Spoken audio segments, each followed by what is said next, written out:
Are you ready for a brand new season? Cycle 4 Season 10 will begin on January 17th at 2.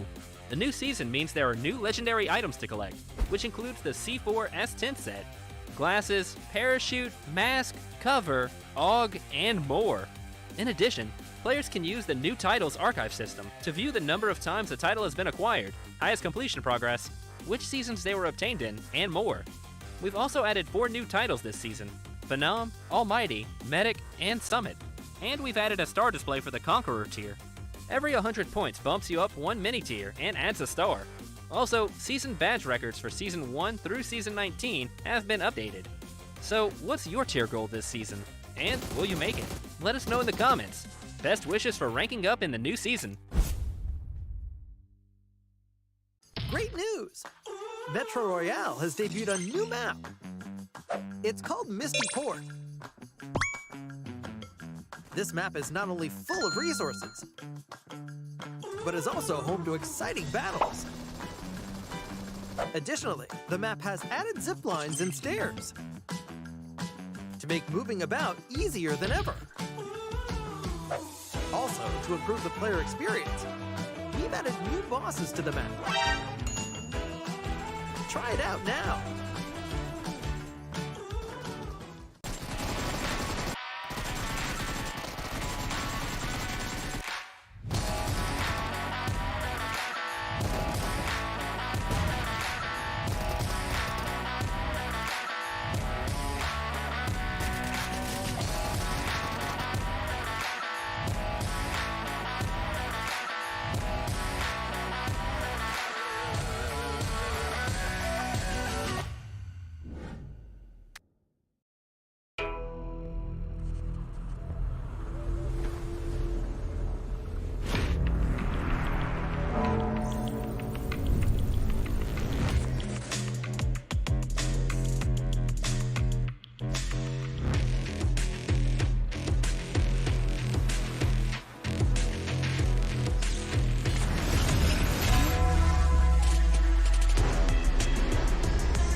give 'em hell.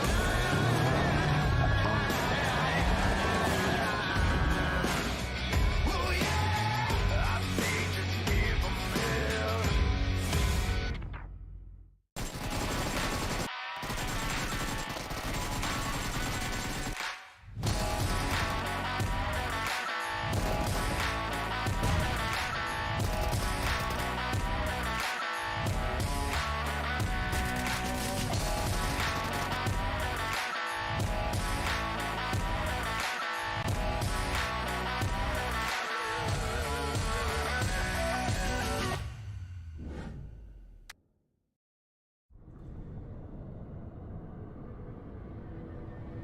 Wake up. Wake up.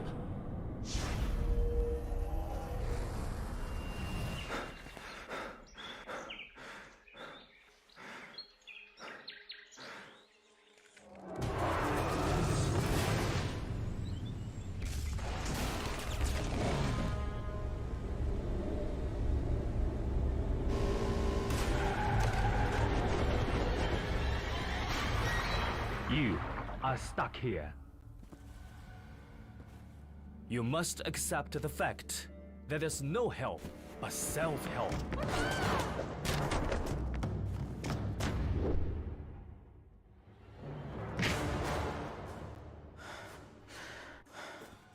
Come on, fight back.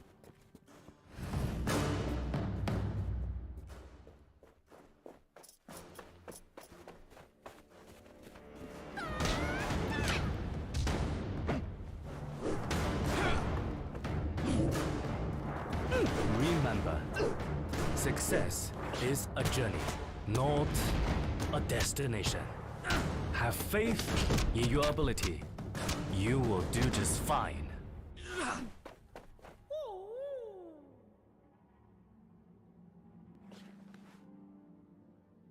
Now, take them all!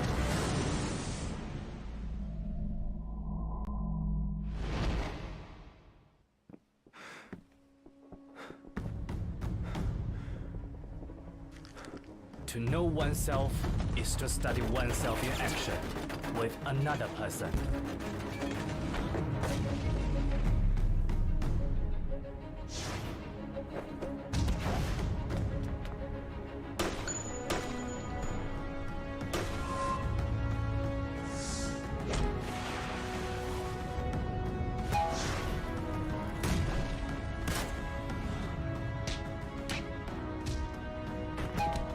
Always be yourself.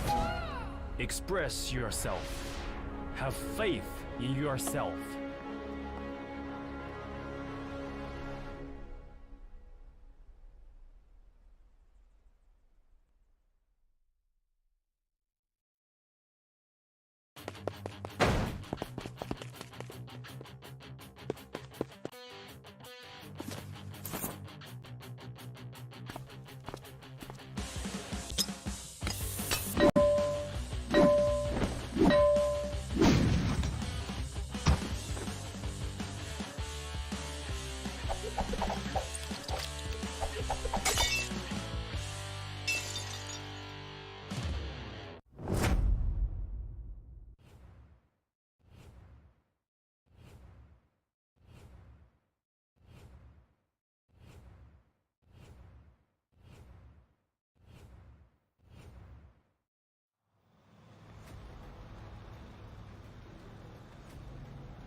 dia terjaga sepanjang malam dan memikirkan apa yang harus dia lakukan untuk mengembalikan kepercayaan diri.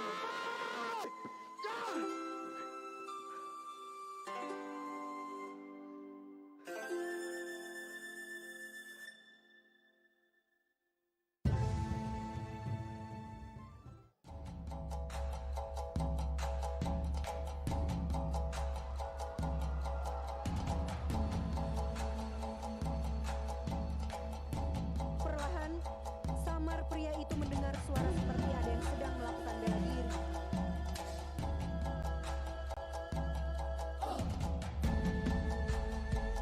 Dia kagum ketika melihat satu sosok di depannya. Menyadari ada yang memperhatikannya, Master menghampiri pria tersebut.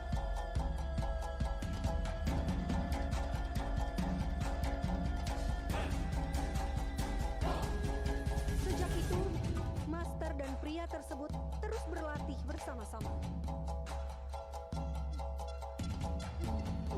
Seperti yang pernah dikatakan oleh Master Bruce Lee.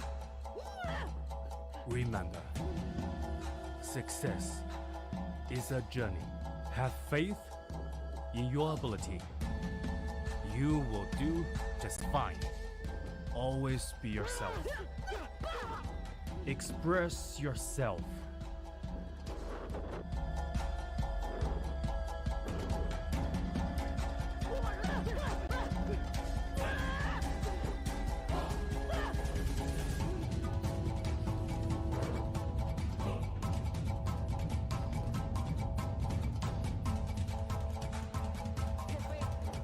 In yourself.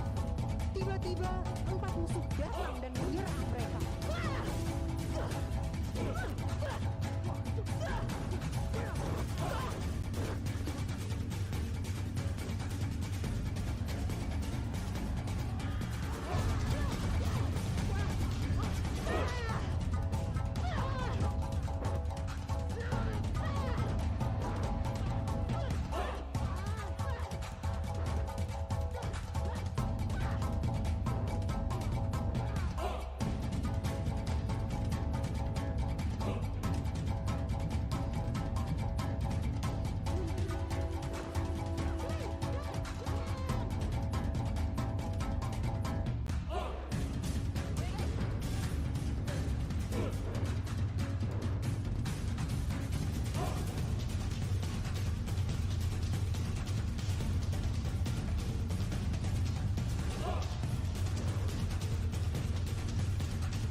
Welcome back, ladies and gentlemen, to another exciting day of the PUBG Mobile Pro League Southeast Asia Wildcard Spring 2023. My name is Contra. Here with me is Tash Bunny, your casters for the entirety of the day. And we hope that you guys who have tuned in yesterday had a whole lot of fun because we got so many things going on with all these amazing, talented names that have been performing and getting their own chicken dinners. And now, Tash, it's another exciting day. I wonder, will we be having a little bit of change of scene on who's going to be getting their hands on the chicken dinner this time around? I definitely think so, because as we saw yesterday, it was such a dominant performance from teams who warm up first. But in this situation, as we move on into day 2, we've had the entirety of the day for the teams to re-strategize, relearn, do VOD reviews, and re-figure out what exactly that went wrong on day 1. So this is where things would get serious. Regardless, this is gonna see where the teams that are currently at the lower ranks, like say BGM, as well as Axis yesterday, who had honestly a very big, I would say, power spike toward the last match, start to see like, okay, how can we be in a situation where we're not just only power spiking? How can we maintain this consistency? Now for teams on top, this is where you need to not be comfortable, because as we know from the PUBG Mobile, I would say history is that, oh my god, I couldn't find the words. From a PUBG Mobile history, things change really fast in the game. That's right. Speaking of a lot of changes, I do love some changes sometimes because in-game, there's a whole lot of new skins every single season, and that's where you get your hands on the Neon Assassin's Power set, where, of course, this is the new Power 4 series available currently in store, with everything very much cyberpunk-ish kind of team going on across the metaverse. You definitely want to be part of the gang if ever the case. So, Tash, I'm pretty sure not only is there the Power 4 series available, there's also a whole lot more of other cool stuff available too. Yeah, speaking of that, we have another ultimate set that's here currently, and this is where things get really cool. Because in PUBG Mobile, there is lore, or rather, you can make your own lore about these skins. Silver Guru set, Descendants of the Sun, Sun Wukong, all that kind of stuff. It always looks super cool, super detailed, and every time there's a new ultimate set, every run of the PMPL, I am tempted to buy. And the thing is, I'm like, I already have the ultimate set from last season. But the thing is, this is cooler than last season. What to do? Just like how we change clothes, you gotta look being time with the trends, and not only that, with the seasons as well. So you definitely want to land your hands on this ultimate skin. And not only that, speaking of new season, we forgot to talk about the Royal Pass. Now we're on Royal Pass 19, and you can definitely get everything from helmets to parachute to your favorite weapon skins as well, where what's not to love? I always have my eyes on this when it comes down to brand new seasons, but you know, I think you gotta it's the grind best value thing to get. Exactly, and then like you just get to spend more time with your friends, and you have a better reason to just log into the game every single day. So why don't you get it right now? Real, and I have to say that when you get this battle pass, you get so much value because you are playing. As you're playing, you're earning so many cool things.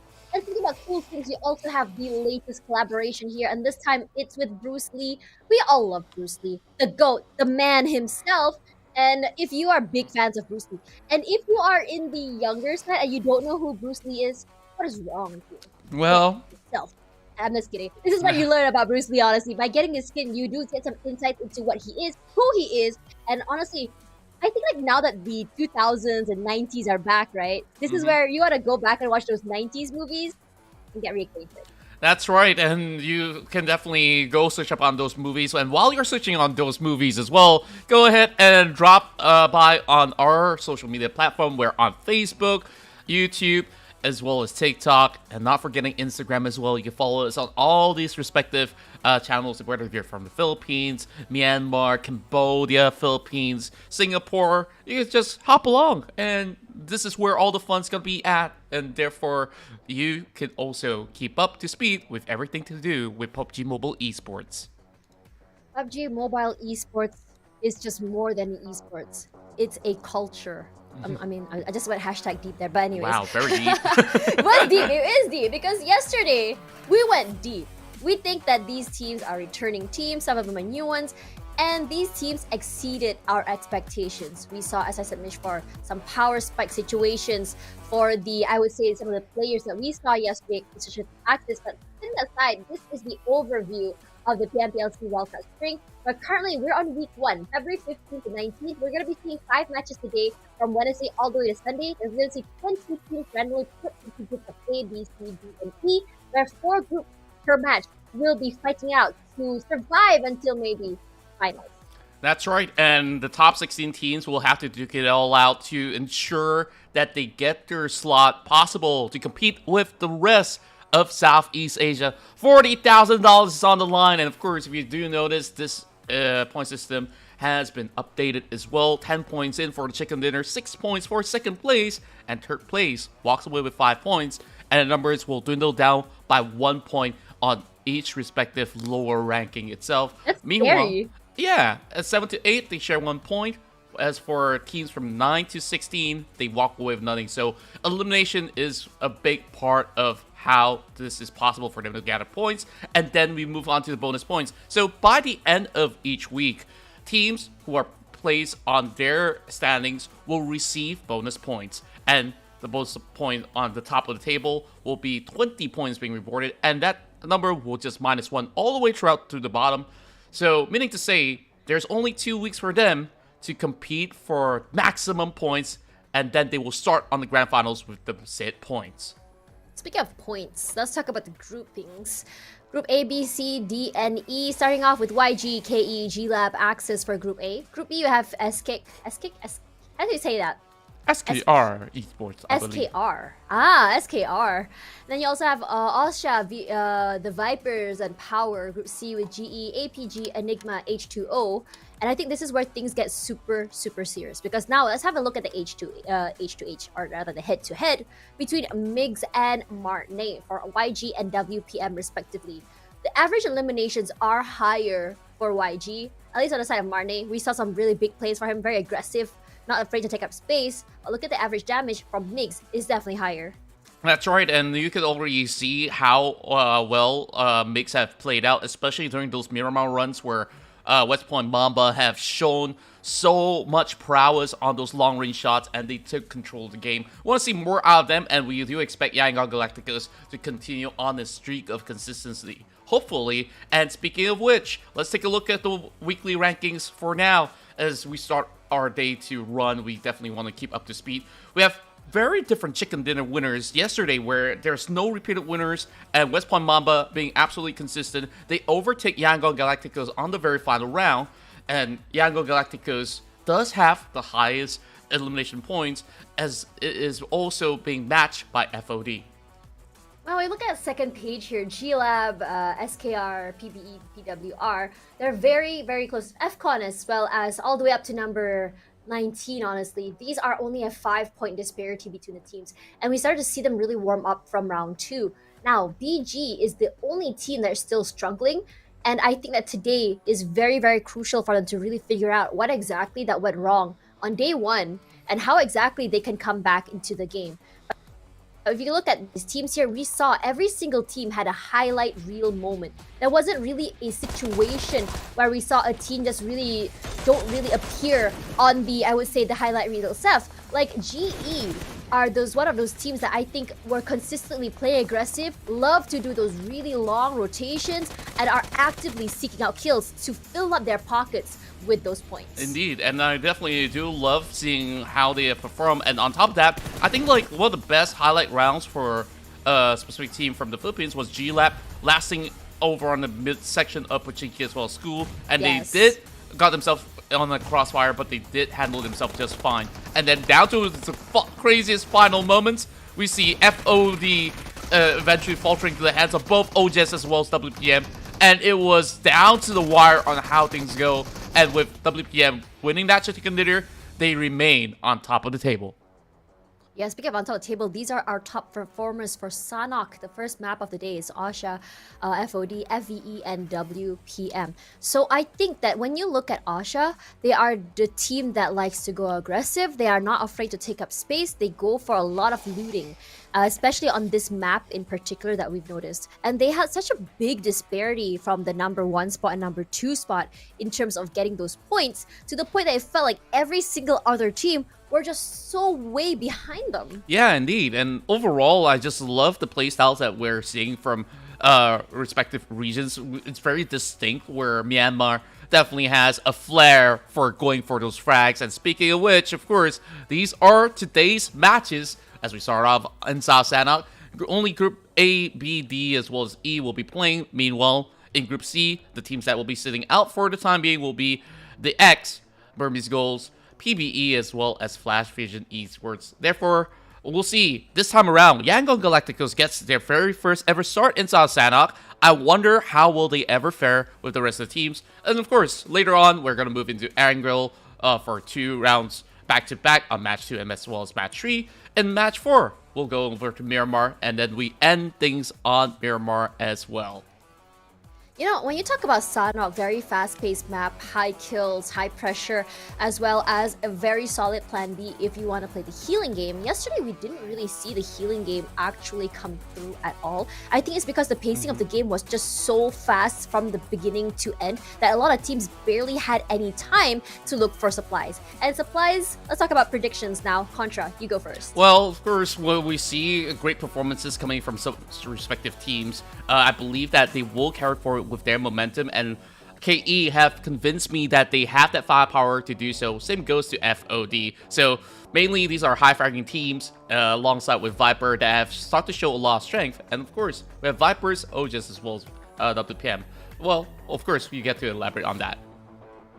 Yeah, I mean, for me personally, seeing how the Vipers played, we saw that potential come through yesterday. We saw those pop-off moments from them where I thought, okay, high potential is there, but where exactly is it gonna go? And it's plays that they so play high risk, but they didn't really have that reward coming through from them. So I'm kind of hoping that it's gonna be happening today. For Asia as well as WPM, we've seen the performance yesterday, very aggressive teams, and I think that this playstyle really suits Sanhok in particular. That's right. And with that being said, we're about to hop right into action for our first match of day 2. Get excited, ladies and gentlemen.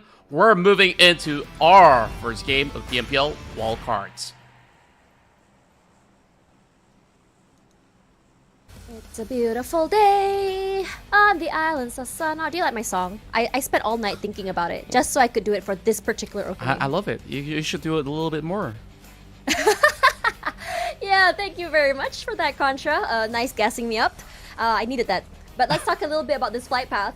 From bottom to top, just like my feelings today, I think there's no problem for any teams going everywhere. And I think that the main, biggest problem for any team, regardless of flight path on this particular map, has always been figuring out whether you want to drop on the main islands or the 2 tiny ones. And when you drop on the 2 tiny ones, another thing that I'm scared of is like, okay, we are on the wrong island, let's try and swim our way to the other island. Oh no, we're sitting ducks in the water. Oh, let's try and cross the bridge. Oh no, we have bridge trolls waiting for us. A lot of difficult situations when you decide to go to smaller islands. Yeah, there's a lot of conundrum going on for all these teams, but at least for certain other teams that have played out, they will respect each other's territory. Meanwhile, once again, back into boot camp where you know this place is designed for anybody who not only wants to get better, but to show dominance. And we're starting off with KE going up against Axis Violet, and they just love those hot drops. They've been doing that ever since yesterday. I mean, I don't blame them. They've been coming up on top with all of these kills, and look at the amount of shots coming through. A player of YG is already so low that Molly will clear up the top side of that building, but Sonic will be pushing through. I'm surprised they haven't seen WT yet. I don't think we saw WT play yesterday, but I think he's playing a very dangerous corner here. Whoa. 1 versus 2, but oh man, it's gonna be WT coming on top, but there's gonna be a trade at least. Yeah, and overall, TX, they're slowly being spotted out one after another. That leaves only Aaron behind. And I don't even see Aaron inside the boot camp. I guess he has a better idea not to stay put in such a dangerous territory. And they're challenging YG. This is YG's first ever game inside of Sanhok, and they're already starting off with such strength being displayed. And First Blood finally goes over to WT. And YG should be able to claim all 4 points if they continue on with this streak. But first, they will really have to hunt out for Aaron. And can he actually get away is the question. Because Marne, he's already going on for the chase. And there's really not much space to begin with. You know, it looked like it started off so good for TX. But then it started to go sideways just by WT getting that first pick onto the player. A whole team decimated. Not even Aaron could get away with it. And the problem is, the area outside was just so open. It just makes it so easy to be chased, to be shot at from such a big distance. And this map is not very particularly big. And then overall, like when you come down to a situation with hot drops and stuff, like you really have to quickly get those weapons online. And for most part, even when YG was doing exactly that, Yangon Galacticos also did consider their positioning as well. The moment that they drop into multiple territories, they actually take control of majority of the grounds inside that Camp Bravo. And I just like what I'm seeing on how they eventually pick up whatever first weapons and just went for it. Now that this is already happening, personally, I am a bit surprised that this happened to TX, but at the same time, not really, because it's kind of like the high risk, high reward play when you talk about that hotspot dropping at hotspots, as you mentioned before.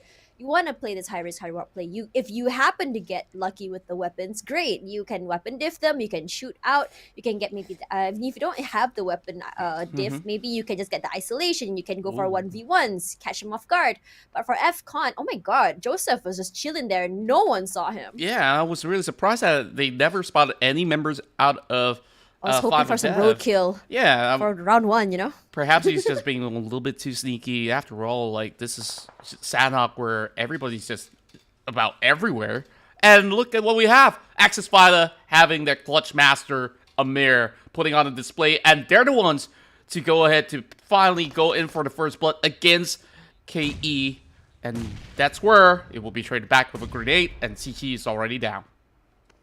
Oh, man. I mean, yesterday, when we spotted out Axis, wasn't Chi-Chi that was the highlight. It was Amir who made the big plays. But now Baby again with those first picks. She does that all the time. The opening picks have been amazing for her. But at the same time, it's like deja vu again as both her and Chi-Chi gets picked off. And can we expect the same thing to happen again from Amir this time, as he can make those big plays happen? It looks like he's really gunning for it. He got the S12K in hand. He wants to go up close and personal, but he couldn't really find that spacing of where exactly the member is hiding. Now he does have a clue. Nasty's going to lead the charge. He's moving right into the corners of the door, and he will eventually be met by bullets, and Amir getting attacked from another angle as well. The rest of KE swarms in just to try to counter fire, and that's where Nasty gets pinned out. 1 versus 3. Amir has done it before. Can Ahmed do it again? And eventually, he will falter. KE goes in with a big wraparound to turn the events to their hands. Speaking of big events, FVE now in trouble as Sin just shotguns him straight to the face. It's a good round for Sin today. They've had some pop-off moments yesterday, and I think for their points 13, not necessarily where they want to be, but today's a new day, and I think they have a whole new mindset going on. Now, going back to that Axis game, you know, it's just like a big unfortunate situation where we saw two players want to go aggressive and get those picks. It was so unfortunate that they weren't able to get isolation. I think that for Amir, he thought there was probably a way out of that little room so he can go for the wraparound. It just so happened that room was like a closet. There's no way out. And his teammate had to meet him in the room because they were getting pincered from both sides. Not a great situation to be in. I would call it just really, really unfortunate timing and luck at that point. Yeah, and not only that, I think like the execution could also be slightly improved as well, because we first saw Amir off camera getting the first knock, and then they only had Chi-Chi to go in to find that execution. But you will also need to be very worried that members of the side of KE, they will retaliate, and they did, and they had ample time to reset. And therefore, maybe if they speed up a tiny notch in terms of execution, things would have looked perhaps a little bit better for the rest of Axis. That was in the past. Yeah, of course. I was about to say that. Sorry, I'm so sorry to cut you, but I wanted to say that it was the same thing we saw yesterday, wasn't it? Just a little bit of a delayed execution there, where you saw the hesitation coming in from their teammates. And I think that for Axis, confidence is definitely key here. You need to be more confident in yourself and your plays, and just knowing that you have one knock means that you can already push out. And we see that happening from the PM, Osha, FOD, KE. They're not afraid to go for the aggression push as soon as one person gets knocked. Exactly so, and we would expect other teams to also play on a pretty high tempo at the very same time, so you got to match up to speed. Meanwhile, we keep up the speed of the updated circle, which will be moving into the Quara region. Now, this is going to be a little bit more difficult for the teams who are currently outside. I'm not staring at those who are still in the blue zone, such as PBE, and Vipers are also playing by the outskirts. They will not have much of that vantage point to be able to secure, and the lack of information when they get into the map is going to be a little bit more concerning, because that spacing across that Quara region should be very much occupied, as we last saw from that minimap. I like where FOD is. It's a very high advantage or high terrain to play on. They probably have already seen a game lab down there, just waiting for time, because it's a little bit too early to really go for those picks. Number one, number two, they're a little bit open despite the high, I would say, high ground advantage. So people could just kind of like hit them, go aggressive, get them in the picks. But if you look at their points, 38, it's not a small feat, because they started off the day yesterday kind of slow, in my opinion. The first 3 matches for them weren't necessarily big impact games until the last 3. And this is what I talked about in terms of like engines running or warming up very fast. I think FOD definitely has that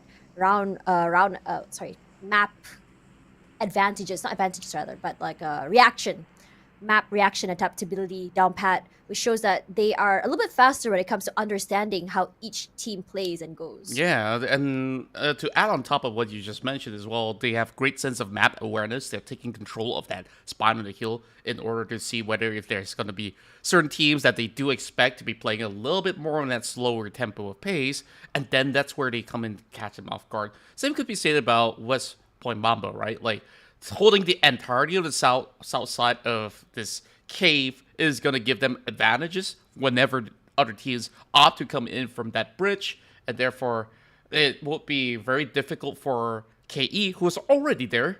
They couldn't really exit out of this territory because there's going to be all these weapons pointed at the side of KE.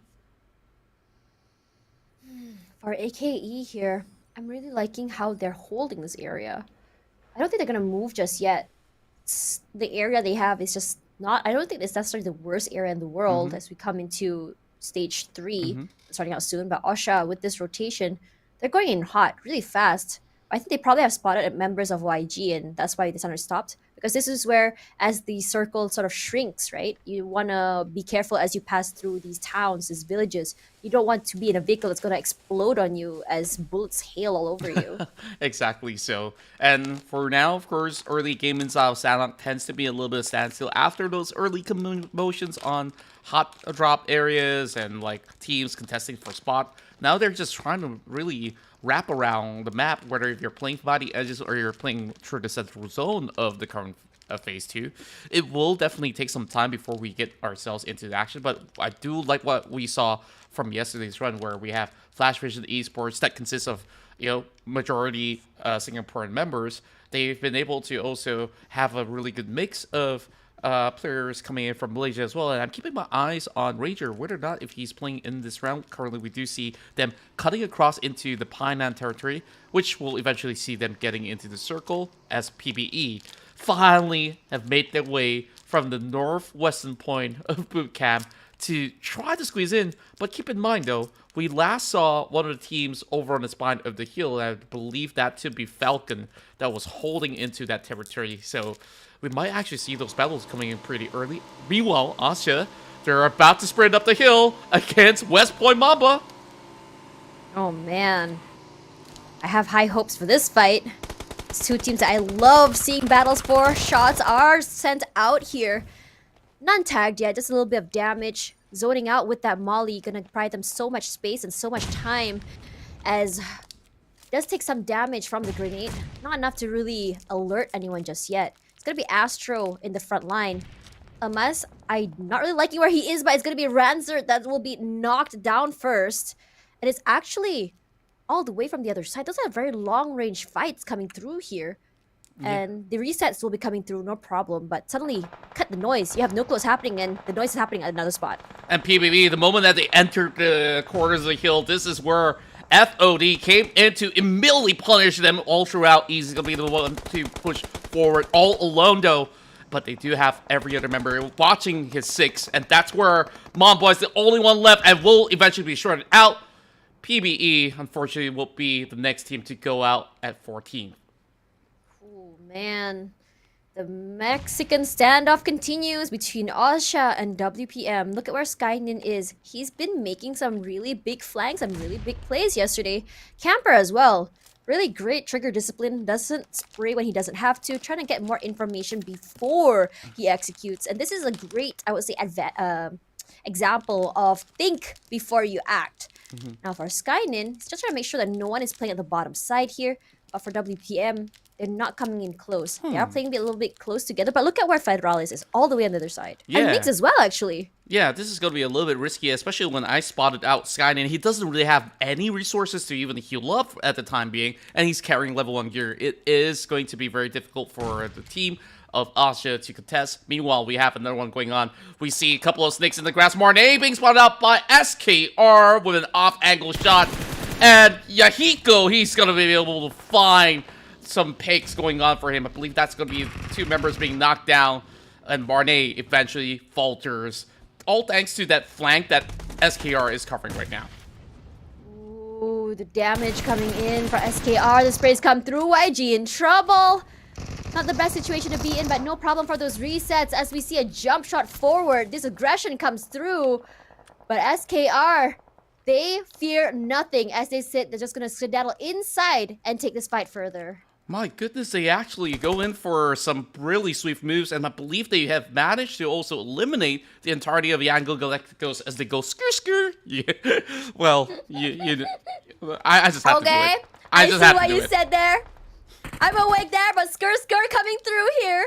SKE looks to find another team to demolish. 5 eliminations already, but they are in trouble. They're eating a little bit of damage there from that blue zone. Only Puff is inside. Keyboy does get that loot, gives him a little bit more resources to prolong himself in this fight. But his other teammate, though, kind of zoned out right now. The Vipers, they need to go away in their mind so that they're able to get inside. And as much as they really want to fight back, you can see that they're in a very defensive position on the lower side of the hill. Meanwhile, another fight breaks loose. Asya infiltrates, and the rest of Falcon will not get to fly in this match. And just look how fast things change in our face for the fights just kept happening. And Matt, just like his name itself, he's all alone, a madman encountering the wrath of Skynet. And oh yes, Asya Esports, they didn't really have much like items to begin with, and I'm surprised at the firepower that they are working on. I think it's more speed. It's confidence. It's just turning off your brain and just saying, you know what, I don't care, I'ma just go for it. But speaking of going for it, oh man, probably not the best situation for Deja for doing that. He was hidden behind the rock safely, and I think he was trying to catch them off guard, so he jumped out. But without any teams to trade him out, he wasn't able to get the knock and the kill at the same time. Now we're dwindling down to the final few teams here, as we see 3 teams at the blue zone, and some of them are getting completely demolished by the zone. But Asha not done yet, because they are still looking for the final member of BG around. That's right, and let's just look at West Point Mamba. They get to control the outcome of any form of battles, especially against SKR, where Federales has managed to also pick them right back. It's only going to be down to Mewtwo right now that's going to be surviving for the rest of SKR, despite them having that successful hit over on the Yangon Galacticos.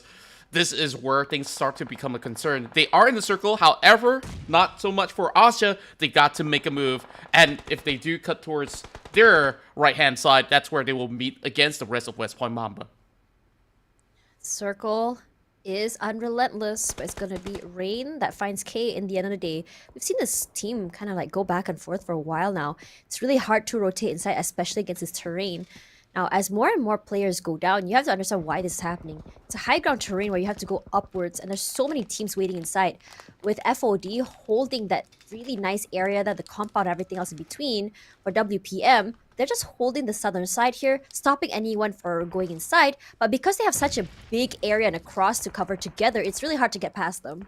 Exactly so, but while the rest of the teams that are on the outskirts, they do have a small window to work with. And when I say small window, I'm talking about 10 seconds for them to cut right into the circle. And therefore, they got to finish up all these fights really quickly. Round their spots out.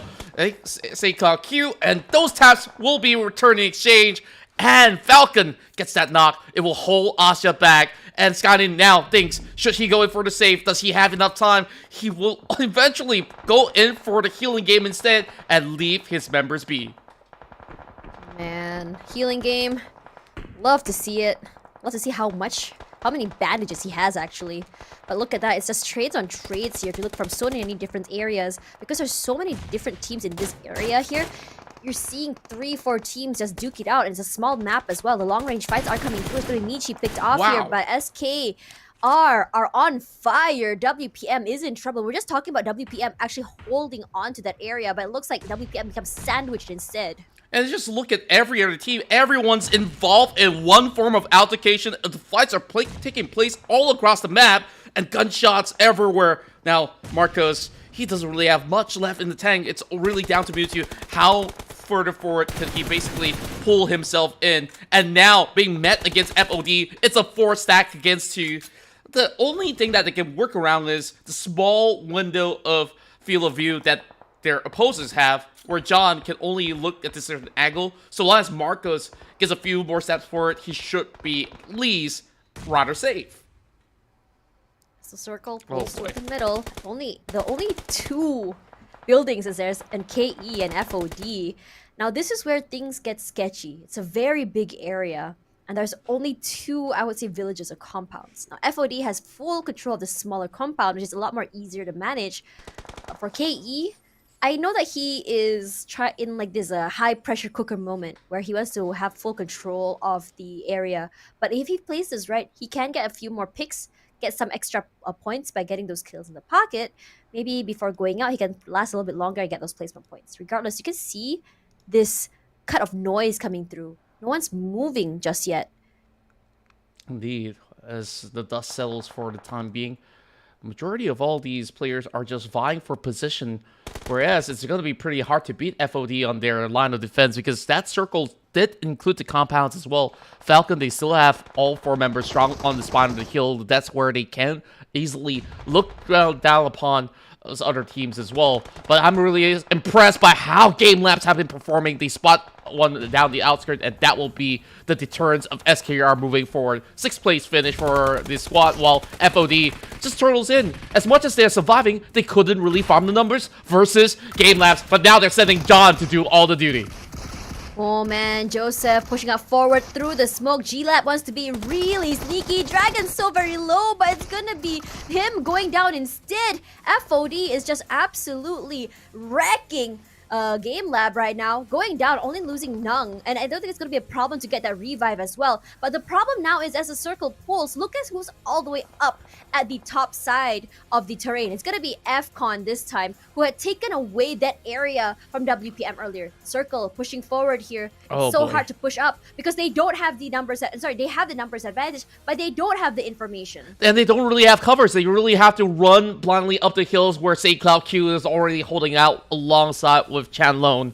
So this is going to be really, really difficult for the entirety of FOD. So I really wonder, can they actually survive while Boxy all alone pulling themselves forward into the top 4 as a Singaporean team, hope to turn things around, and they could basically play Kingmakers here to spoil the parade of Falcon. That's number 1. Number 2, the best idea of play here is let the big teams themselves up.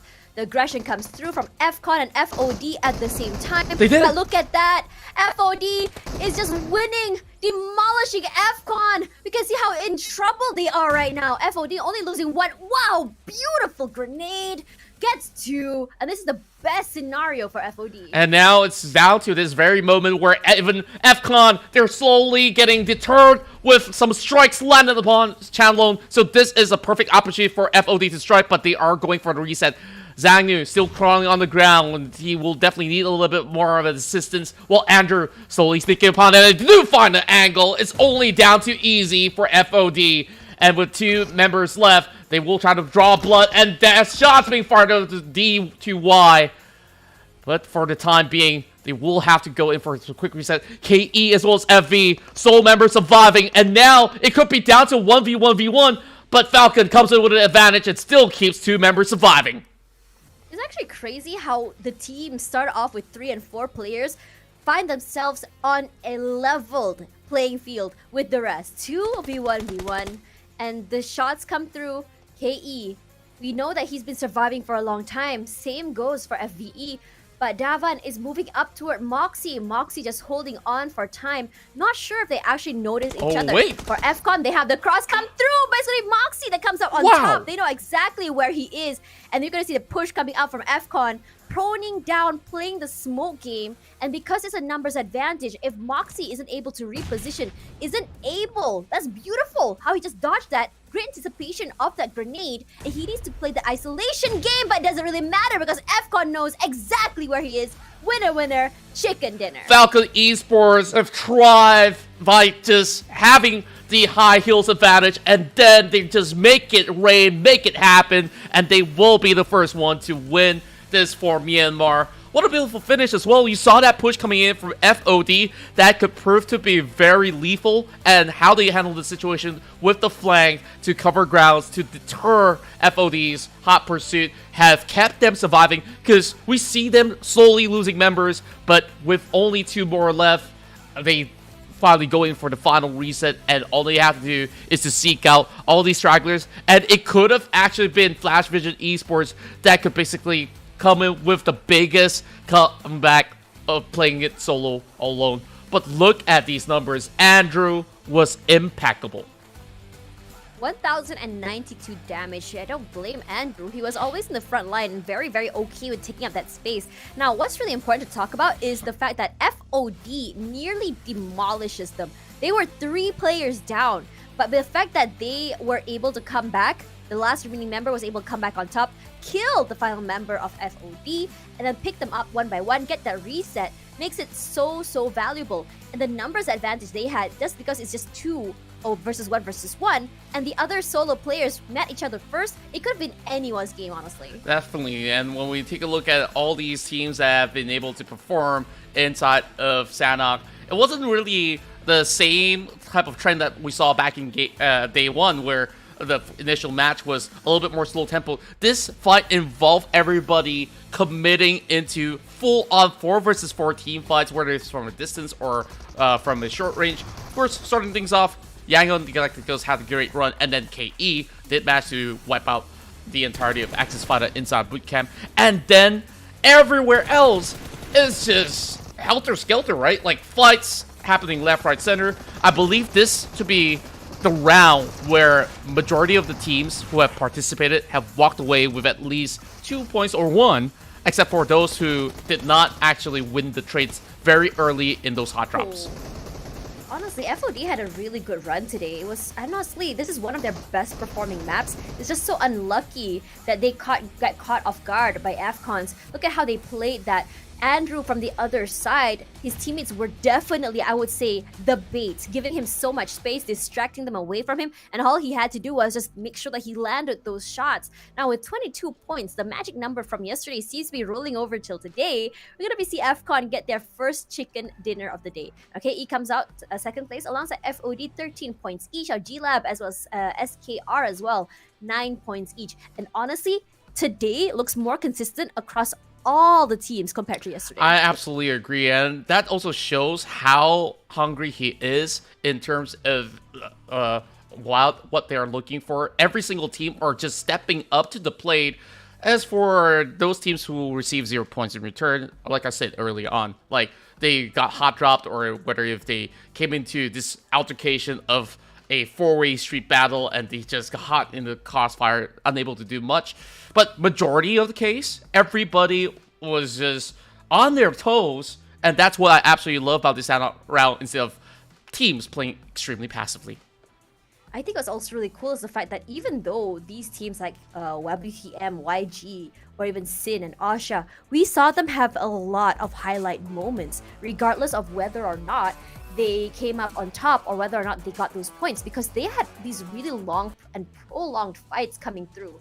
Regardless, let's have a look at the week 1 rankings from yesterday all the way to today, as FOD jumping up to the top rank here with 51 points, not far ahead of WPM, who drops to second place. Now, FOD is a very interesting situation. It's one of those teams that are like, no chicken dinner, no problem. We still got our number 1. Yeah, and they have just been so proactive throughout the course of day 1, and it has led into day 2 as well. Like, just look at the elimination points. It's just staggering in numbers that it feels like they've already secured 3 chicken dinners in this type of performance, while 51 points will eventually be chased by West Point Mamba as well as YG, and they still had a decent run. YG fell very early on, did not get as much ranking points, but with the start of them getting 4 points and then eventually ending up with 5, that's still a very healthy number, whereas we're looking at some certain improvements all across the board where, sure, in terms of, you know, the pointers, or whether it's down or bottom for certain teams, it's really just teams catching up to speed, and therefore not much placements have been moved, except for the fact that, of course, TX didn't manage to even play the game from the get-go, facing off against that was members of YG. Yeah, despite the fact that they didn't get to play against YG so early, they still maintained. They dropped down, but like it's not like the worst situation where they are so diff in terms of points. Now, for teams like BG here, I think like one of their biggest problems has always been trying to figure out how exactly they want to play it. Some teams are still a little bit more passive, I feel. And we talked about confidence coming through, and we would love to see that from teams like Axis and BG. Regardless, it's only day number 2 and match number 1. Sanhok has always been, I would say, a little bit more high pressure cooker moment. The idea that the tempo is a little bit more faster than the other maps, and some teams actually prioritize the bigger maps, I would say momentum and gameplay, because it's more in style with the core gameplay that I've played for many years. Exactly, and then of course, that being said as well, so some of all these teams who did not catch up to speed in terms of rotation, just like what we set up early on, like you really gotta take center stage around that corner because that is a very dangerous place to play.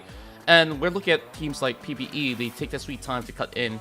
They didn't get a chance to even get into action because of all the setups that came prior from all the other teams. So, of course, let's go into what we do look forward for in terms of what's to come in our upcoming map inside of Erangel. We did see YG coming out strong on their first particular game of play yesterday, and we expect them to have another high performance average when they have consistently hit a top 4 ratio. I think when you look at Erangel performance, I think personally, YG, KE, and GE has really shown up. APG, while they do have the higher points, they're kind of like a hit or miss. They need to have that momentum come through in the early game. They need to be able to win those early fights, and then you start seeing them steamroll. Regardless, as we go into match number 2, A, B, C, and D, no Group E coming in next, which means no Sin, WPM, FCON, and FOD. Regardless, this for the most of Group E, WPM, Falcon, and FOD, they had a really good match number 1, and I think that it's kind of like okay to say if I were to take match number 2 off, as they kind of like calm down from the, I would say, the adrenaline that they had from that particular match. Yeah, and I absolutely love what we also saw back in Sanhok to kick things off for today, is that we're seeing changes of scenery of who's actually securing a little bit more of that power level up within a night span of time, right? Like Falcon, we didn't get to see much of them, and today they did thrive, so Erangel might actually be a different story. So if you want to follow us more for lots of stories, you can go ahead and drop by our social media platform. We're on YouTube, Facebook, as well as, of course, not forgetting TikTok. You could just go ahead, whatever you see on the screen, if you're from the Philippines, if you're from Myanmar, Cambodia, Singapore, Malaysia, and beyond, go ahead, select one of your favorite social media platform and hit that follow button, hit that subscribe button, and just keep up to speed, just like how all these teams are currently doing. Speaking of that, currently doing, if anyone is watching here, hanging out, and is a big fan of Contra, I would love to see anyone tag him in the comments and challenge him to a TikTok PUBG mobile emote challenge. PUBG mobile emote? Mm-hmm. Yes, that would be really cool to see him. Does a guy who's not really on TikTok really learn to navigate his way and join the world of the emotes and the dances. Well, speaking of somebody here who's actually active on TikTok and everywhere else on social media, why don't you go ahead, since you have been making so many content of it, so you can basically show me the way. Well, dang it. Let us know if you guys want to see that coming. So, Tash Bunny's probably everywhere online. You can search her up and follow her as well. But, you could also follow all the teams that are on board. They do have their own social media platform. And speaking of which, their content has been fire. Yes, their content has been great. And therefore, these are some of the teams that I hope that you guys could also check out, because I've been keeping my eyes on them. Yangon Galactica, sure. Sana, that was their very, very first play inside the map. And I won't blame them. They still start off strong. And expect them to actually get something great running so long as they can survive that early game. And same could be said about Asia. We see them being proactive last round. And another team coming from the group that did not play on the first match, Power. I think they have probably the best individual performance out of any team in terms of how they clutch scenarios, and I'm excited to see what else will they still have here for day 2. I kind of if I had 4 slots for my prediction, I would add Austria to my prediction just because they'll still be running on that momentum from their first match just now. They had, I would say, like they were very aggressive. They knew what they had to do, and even though they didn't get the chicken dinner, it felt like their performance was promising. And going into the next round would just kind of like ride off that wave. But regardless, it's gonna be YG for me. We've seen their performance yesterday across this map. I think across Myanmar and Erangel, they've been performing very well. So does Enigma and GE as well. I think GE in particular has been very, very aggressive. We've seen GE and Enigma kind of butt heads, but in most situations, it felt like it's a 50-50 for both teams. It's like one round, Enigma comes out on top. The next round, GE comes out on top. It's as though their rotations are always very similar. Exactly, and this is what we do expect coming from a top-tier team. And so long as they can basically stick up to the same sort of play style and just adapt to the current scenarios, hoping that no 5 teams crash at the same time, then sure, things will be looking really great for that respective team. Now, moving into Erangel, we do expect a very different style of gameplay where,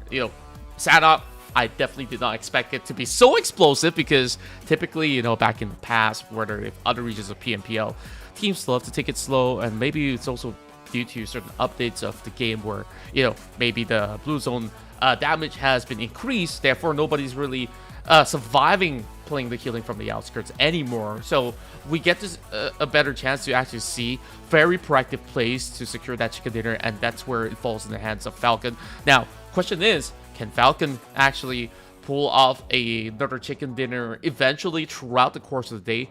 I wonder if it's just positioning as well as circle flavoring them in that particular instance, or it's pure hard work. I know they did put in the work on the past round, but yesterday didn't look all too great. They finally are onto something. I want to see them go on the streak.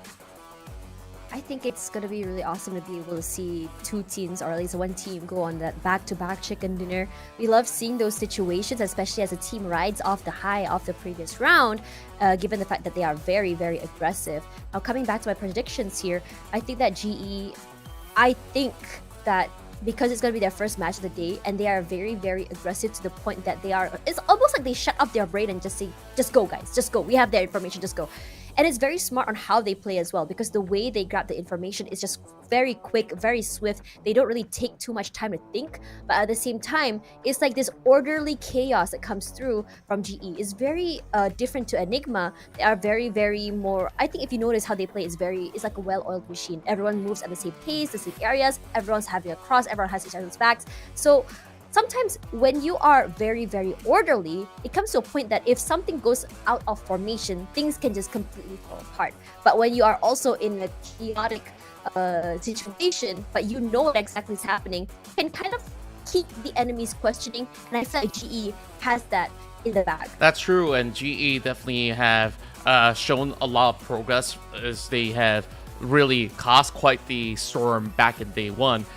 As for day 2, sure, we see a little bit of a picks here and there, but I don't think there's much that we have seen out of GE, or perhaps like maybe in the last round they will. I have a question for you actually. What's that? Okay, from Sanhok yesterday and today, which team has honestly surprised you with their performance? Sanhok. Well, it's really tough to recall which team has impressed me the most, but in particular, I think I've believed in how much APG has to offer, and I think they did particularly decent inside of Sanhok, and I believe we didn't really get to see much of that in the past round itself. Of course, I have to also recall if they actually played inside of Sanhok, right? So yeah, it's very fast paced. Yeah, like that pacing itself was probably not only a surprise to us, but also surprises to all the other teams, where there's so many teams that were looking for space and room. And you understand Quarry to be in such a region where there's not much compounds right after, the landmines and maybe the couple of warehouses. And then eventually when it drags on, you saw majority of them are just playing by the villages, playing by the spot of the hill, barely any cover at all. So that really is a big curveball to all the teams that were still involved from stage 4 onwards. Yeah, I mean, at the same time, it's a very different momentum from last season as well. Personally, for me, from what I've seen from day 1 all the way till what we've seen today, the pacing of the games were definitely a lot faster. We're not really seeing that sort of like early fights and then suddenly a quiet situation where everyone's just looting, minding their own business, and unspoken gentleman's improvement in the situation. It's more like this aggression that comes through is just like everyone trying to get as much points as possible to survive this wildcard stage. Exactly, and speaking of which, this time around we're going to be switching our scenery into our classic map once again. We move into Erangel, and yesterday we see majority of the circles ending up into the mid section of the map where it's centralized upon Pachinki as well as school. I wonder if there's gonna be anything of a difference in terms of how the games will be played out, depending on the circle, right? We have not seen all too much other than that. At first, we were kind of scammed, like, oh, a circle that shows the mainland and the island, and then, nah, fam, we're going back to square one. So, a little bit of deja vu going on. So, I hope that we don't get the same type of circle twice. It's always fun when we have a little bit more of the complicated circles. I'm also a big fan of those circles all the way up north, Georgia Pole in particular, because Georgia Pole is divided into two. So you kind of have to really figure out whether it's going to be North Georgia Pole or South Georgia Pole that you really want to hold on to. And as the rotations come in from the south, that area near hospital, that terrain is very, very hard to navigate. Especially if we have those team who are farming kills, just hold on to the area and get those long-range snipes. That's right. And overall, I think like in this matchup itself, we'll see how will Game Labs fare, because the past matchup, they were the ones to drop into the islands of Sonoska military base, and then they were met with a little bit more pressure coming out of other squads as well, and they have defended decently. So with that being said, let's hop right into our second match of the day here in the PMPL SEA Wildcard.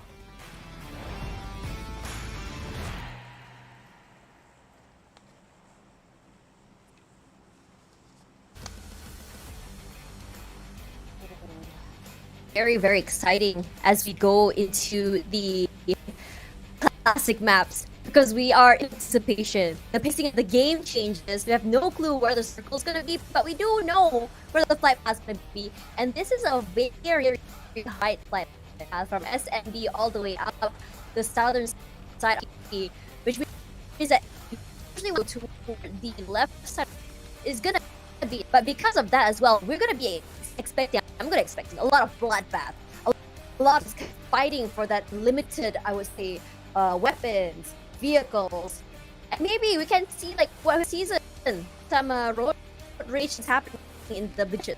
That's right, and of course, with that being said, this is going to be another pretty difficult game for them to really look forward to, especially for those who are opting to drop into, places like shooting range or so. So it will be a little bit more of a stretch with this flight path going into Kameshki, but it leaves ample of room for the likes of many. Georgia Pool is going to be out of access as well, Tash.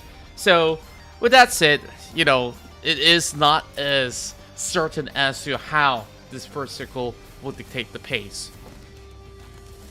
And with that in mind, we do get ourselves another circle, this time a lot more convincingly appearing into the southern islands as well.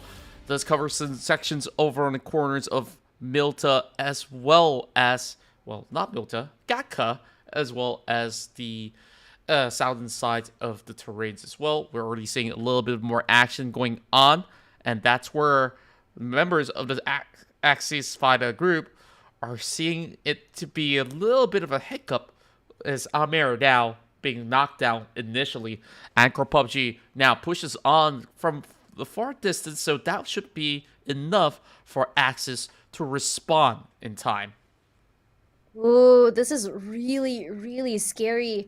When you think about the situation, I think that because for Axis, when one player's already knocked here, it happens like this all the time, but we really haven't been seeing this reaction coming in for them just yet. And my question is, as to what is going on, what goes through their mind? Why is it that they decided to go passive? Are they waiting for the push instead of proactively taking these fights? That's right, and I guess like they will settle the scores eventually, but for the time being, there will be a little bit more room to respect each other's territory, just like what's going on here by the corners of Arabia. But looking at the weaponry, though, It seems like Astro X has only got some pistols with him. I'm not too certain that this is going to be the best case scenario because he's facing off against an SMG. Range just holding on to the area of play. And then QB joins in. This is a three-way fight right now as Asia now having Capper to be depleted with the AKM helped by QB. Oh no, we usually expect Camper to be the last one. Happening as next, but look at that. It's gonna be Power playing the third party, wants to join in the party at the same time, but Power, they're kind of a little bit far away from their members. It's gonna be Astro in trouble this time. This is not the best situation for Asha, as you kind of expected Asha to still be riding the wave moving forward. Caps will go down to Wacko this time.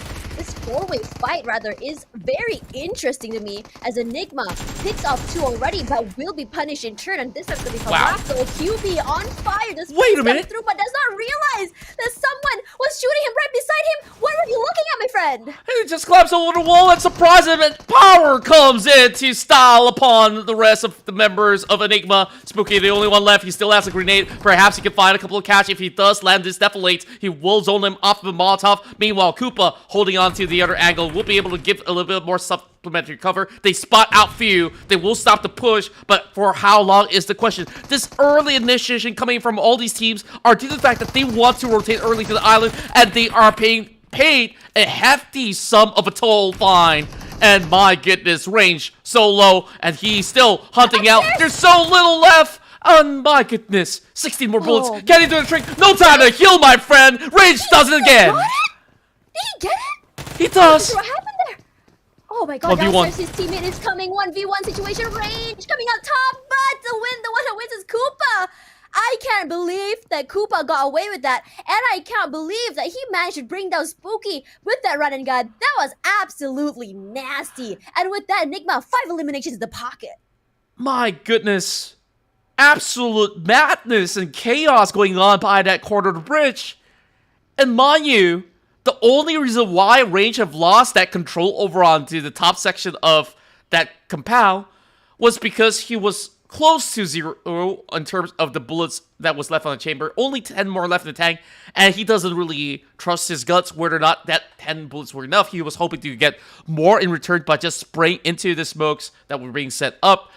But that push coming from Enigma on that final moment have yielded them all these 5 points in return, and now a fighting chance to try to at least secure a top 5 finish to stabilize themselves into the late game. And at the same time, back to Milta. Back to Milta, back to Axis, a team that I have my eyes on. But you know what? This is what gets so interesting, right? You have these really big explosive fights where you think that some teams are going to come out on top, and then suddenly you look back at the points and you're like, didn't Power have like the most explosive, cool fight just now? Yes, they only they got did. 1 point out of that? And you're just like, yes, because they didn't manage to get those kills.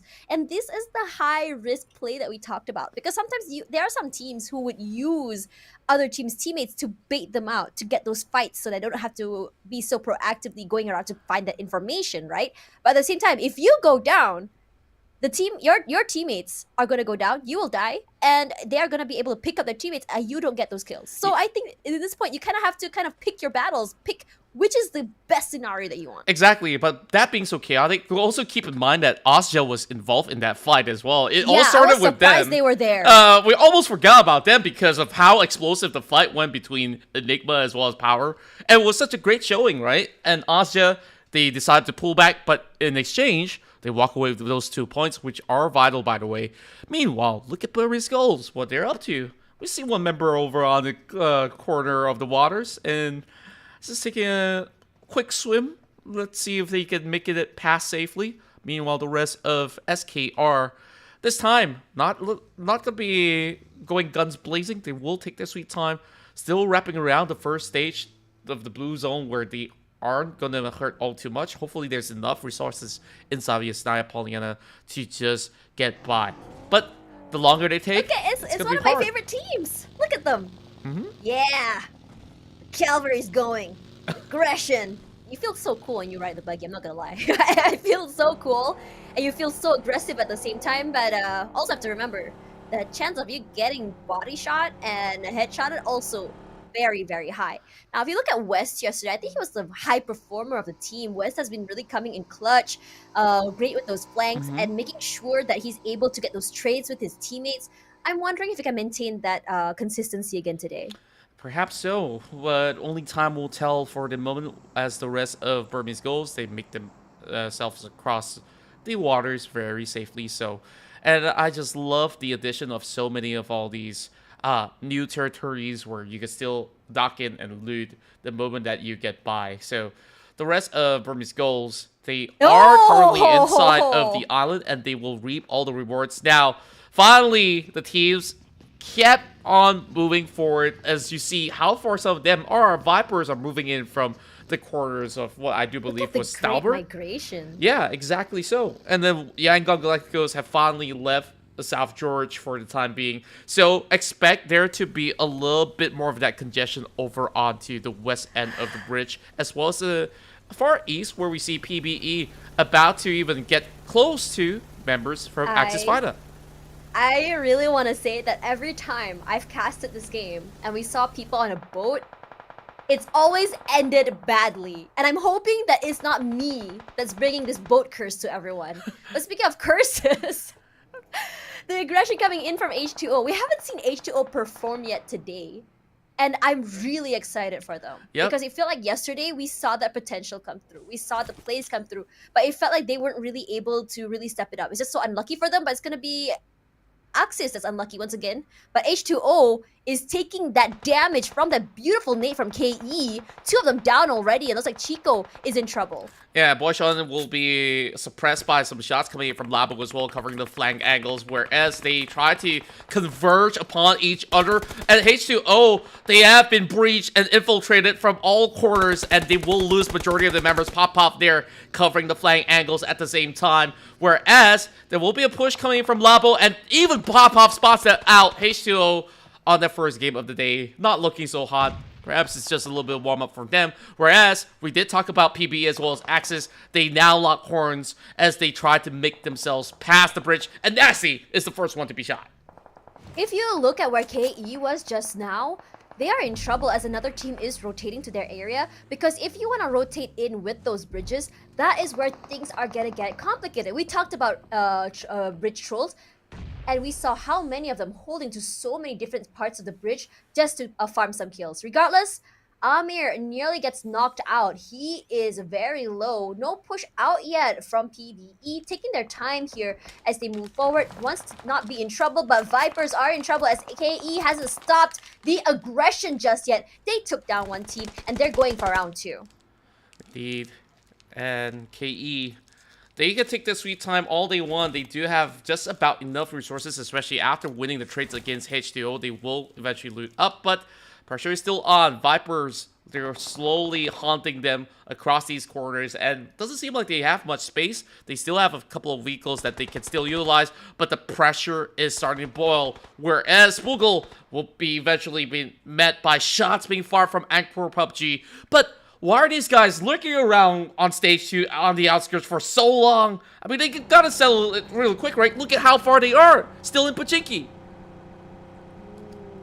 In this situation, I am wondering what exactly they're trying to do here. This late rotation will cost them a lot of healing resources, a lot of their shields, and I understand that they want to do these late rotations into the circle. We've seen it happen all the time, but when you are late into the circle, one of the biggest things that you're going to be struggling for is which area you're going to come in, which area are you going to hold, which area are you going to be able to take, because all the best prime locations are already out of the way. And we're speaking about prime locations, SKR holding on to this bridge. Now, this bridge has changed since, I don't know, it's been a long time. It's 2 areas, but SKR, I think they're being a little bit greedy, holding up the top spot on the island and someone holding on the bottom side for information. I just feel like majority of these teams are just basically pulling the white flag already, you know, like they say we couldn't really get in the island, we don't have much resources, so let's pick up a fight. Sometimes things like this can happen, and therefore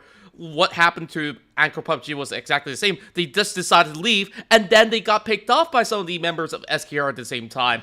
While all these here we teams go. are struggling to make ends meet, while PBE tries to cut across, and SKR will be the one to hold the line of defense. Only Yahiko, though, but can they actually do much? And they will pick him up instead. So, one member, you couldn't really do much, and SKR down to 2, and they're still on the outskirts of the blue, so they really gotta find their way in. Whereas Yago Galacticos have Loki trading back 1-for-1, and Marne's gonna be the next one on the chopping block as well. Shots being fired from both ends, and Game Labs just making magic happen, and now they switch over to GE. You know what's really interesting? The fact that how many teams are inside the blue zone right now. This rotation is by no means the easier rotations. YG playing on the other side. They're just going to drop off to their deaths. They don't want to give those points if they can. So this is a great situation where you can get the reset. No one's going to be able to push you. And the top side of the train will be able to give you that cover. But TX now in trouble. Yikes! Falls down. Marnie is like, let me just drop down on you. Jack! Revive me, Jack!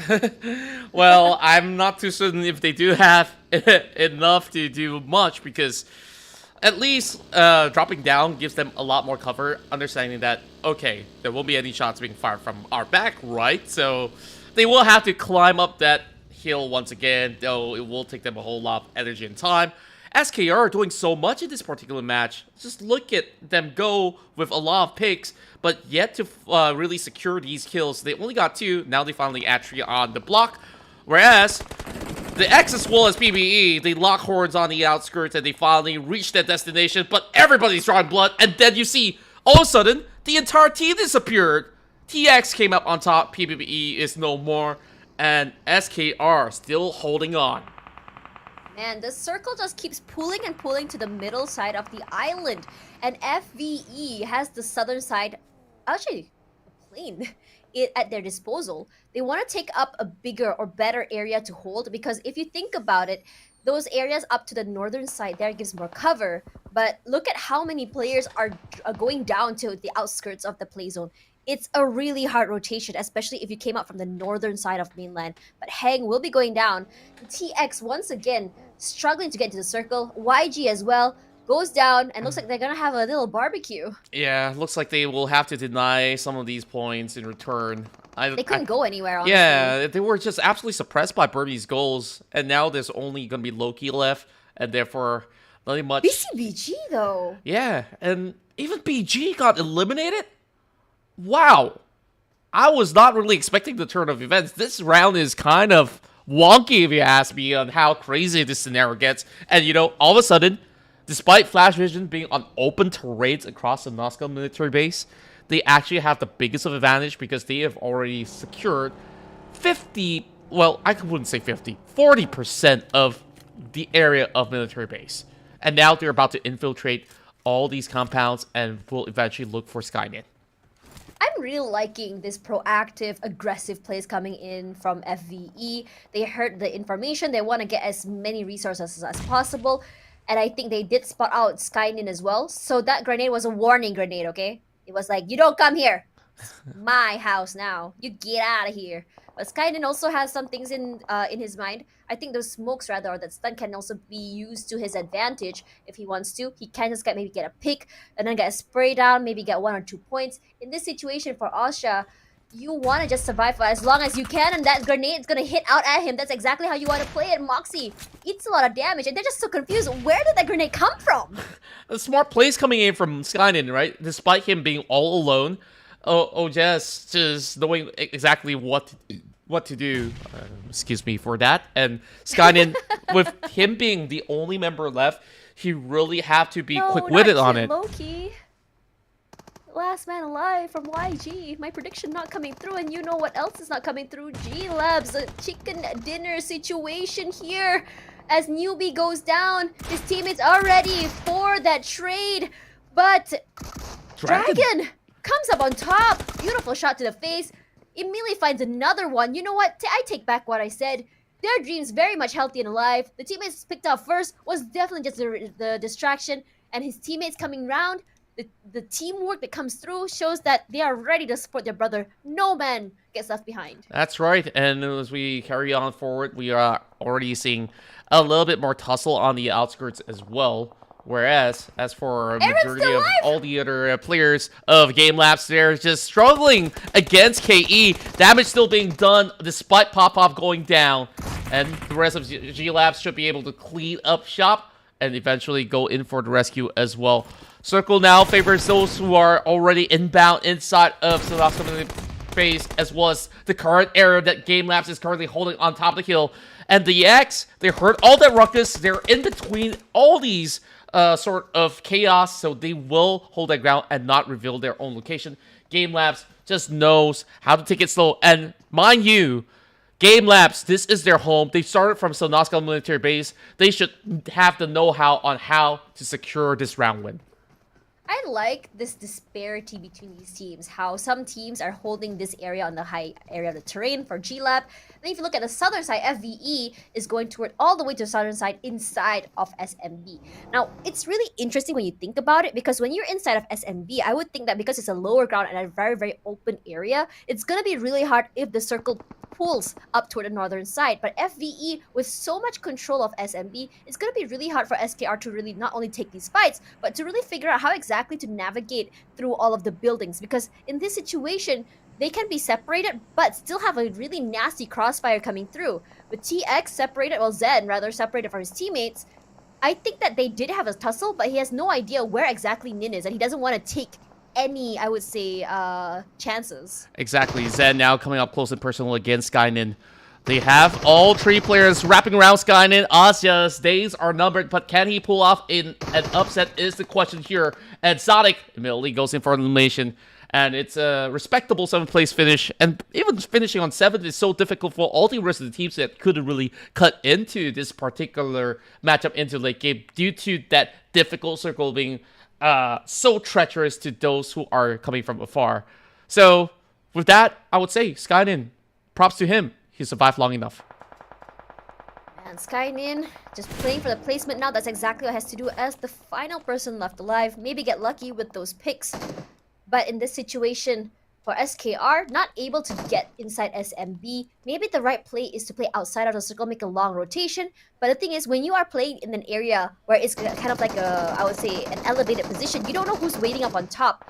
But as the circle pushes up here, SKR needs to make a fast decision. Are we going to eat this damage? Are we going to make a fast, explosive push into the circle? Or are we going to make a very long rotation out of this area and get risked getting shot out and exploded? Yeah, this is definitely going to be a little bit more of a jostle of control for a majority of all these players, especially with such difficult spacing with flat grounds and just open space for everyone to look around. And I would say Game Labs actually understands I could get this bird's eye view upon anybody and they will keep on picking at everybody else. The X slowly losing out some of the members and just seeing Game Lab having absolute control, they might even actually walk away with double digit of elimination points by the end of the run.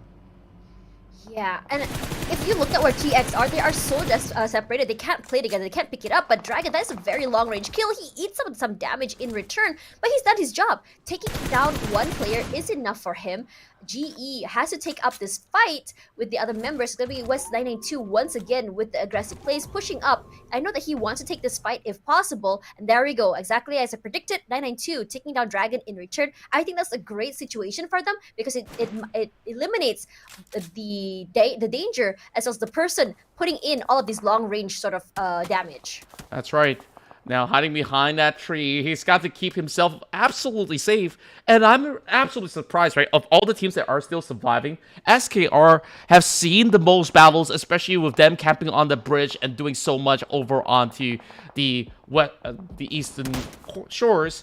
And now, Game Labs finds another one in the form of Justice Esports. Going in with the pick now. Scotty tries to land those shots from quite a far range. But this is not looking all too good. And they are absolutely being outnumbered and being zoned completely off into moving anywhere forward.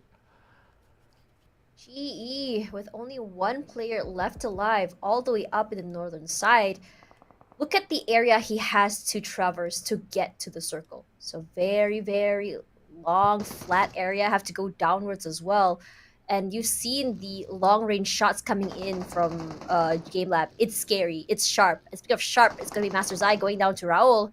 Unfortunate situation, but number 6, not the worst place to be in, as SKR wants to push in toward FVE as we hit the last 5 in this match. This is where they really have to turn up the heat as well. The Game Labs have finally decided to move right into the horseshoes of Sonasco military base, and they will have the entire stretch of these buildings for themselves unoccupied. And for the time being, we see a little bit of a, I won't call it 6 degrees of separation, but, well, a 10 degree perhaps. Encore PUBG, one member standing in the way, is going to be playing absolutely passive. And just look at Flash Vision. They're having this small wraparound by the rest of SKR. I wonder when exactly will they strike. There is a grenade in the hands of Marcos, and he's got that UMP ready on the deck. Deck and ready. This is where a lot of teams are just holding their ground. They're just waiting for that circle to move so that they're able to make these explosive plays, explosive pushes together, catch each other off guard. In this situation, as no information is given out, no sound, no utils, it's hard for SKR to really figure out where they want to go. And this situation, look at the cross coming in from FVE. They can literally just like push out together, and it'll be a whole firing squad with them. As Game Lab, they're just like, they're so gung-ho. They're walking in through every single building, checking every single nook and corner. That's how dangerous they are right now, because they are looking for as many kills as they can as they finish this match in particular. Yeah, and they're assuming that there's not many members remaining in this match from all the other teams, and therefore they have that sheer confidence on their strength of numbers. And now he decides to strike. He does have the Groza in hand as well. Now that he's drawing the attention into this building, he really has to prepare himself for this defense. 2 against 4, and they did bring one down, but TX, they couldn't hold on with Sonics falling down flat. This is where they have to draw the line. Groza managing to shred them all apart, and still does about enough. One member down, but it won't eliminate the rest of Game Labs, as they will continue on their spree, and TX walks away with 5 points. That is so good. Despite the fact that they were down in numbers, that run and gun, the spray and pray is just so good in terms of timing. They know how exactly to utilize that information where all of the members or G-Labs are going to go together. And I'm curious to know why G-Lab didn't push up together. Because of that, the isolation, they nearly lost so many members. Now for SKR and FVE, this is where things are getting very sketchy. They've had this sort of Mexican standoff for over 5 minutes now. They've been holding this area for a long time. Both teams understanding that they are close by, but not sure where exactly each other are. Yeah, and the problem is for SKR to also move directly inside, because you look at the updated final few zone, it's going to be moving towards the direction of FVE. So there's no other option but to propel forward, and there's only one standing in the way, especially with the pickoff coming in upon Marcos. He will be burned off from this matchup, with Moxie taking the point. There's only one more person left. No T1. He is slowly just trying to play for time here. All he has to do is survive for as long as he can. But look at that. They have him surrounded from so many different angles. So if anything were to happen, there was a knock, it's going to be an immediately trade, and immediately the game will be done, for at least for SKR. Going to be zoned out of the way the sprays come through.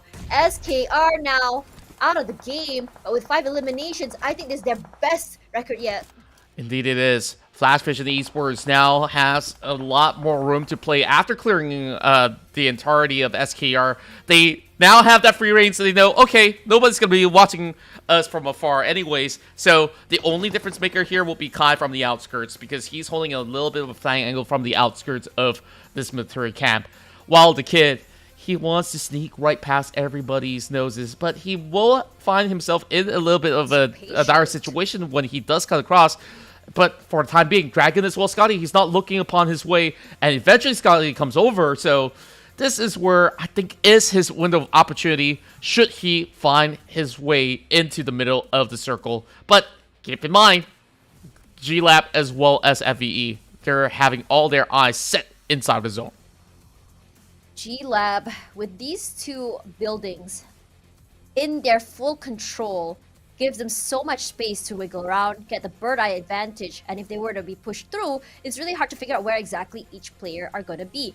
Now, the kid is actually so close to another member of G-Lab, it's going to be kind of hard to really catch him off guard, honestly. The kid, I mean, because he has his eyes fully trained on G-Lab, just waiting for the right time, but the circle is pushing up toward him. And I think this is where it's going to be very difficult because as he were to push in, I see shots already going toward him. I think he may have already been found out. Actually, take a look at Kaido. I think he has the best spot possible in this current situation. Just having that bird's eye view. Though, sure, at VE, they're all inside the building at the moment, but eventually they will have to find that spacing. They already are in, as a matter of fact, in the next stage itself. But once it zooms directly into the center, upon the middle zone where it's just bare land, Game Labs will have the advantage. Yeah.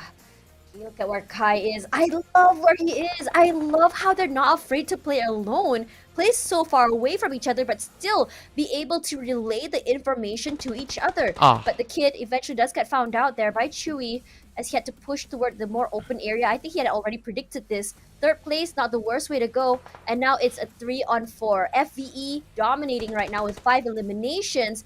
But G-Lab, don't count them out just yet, even though they're a man down.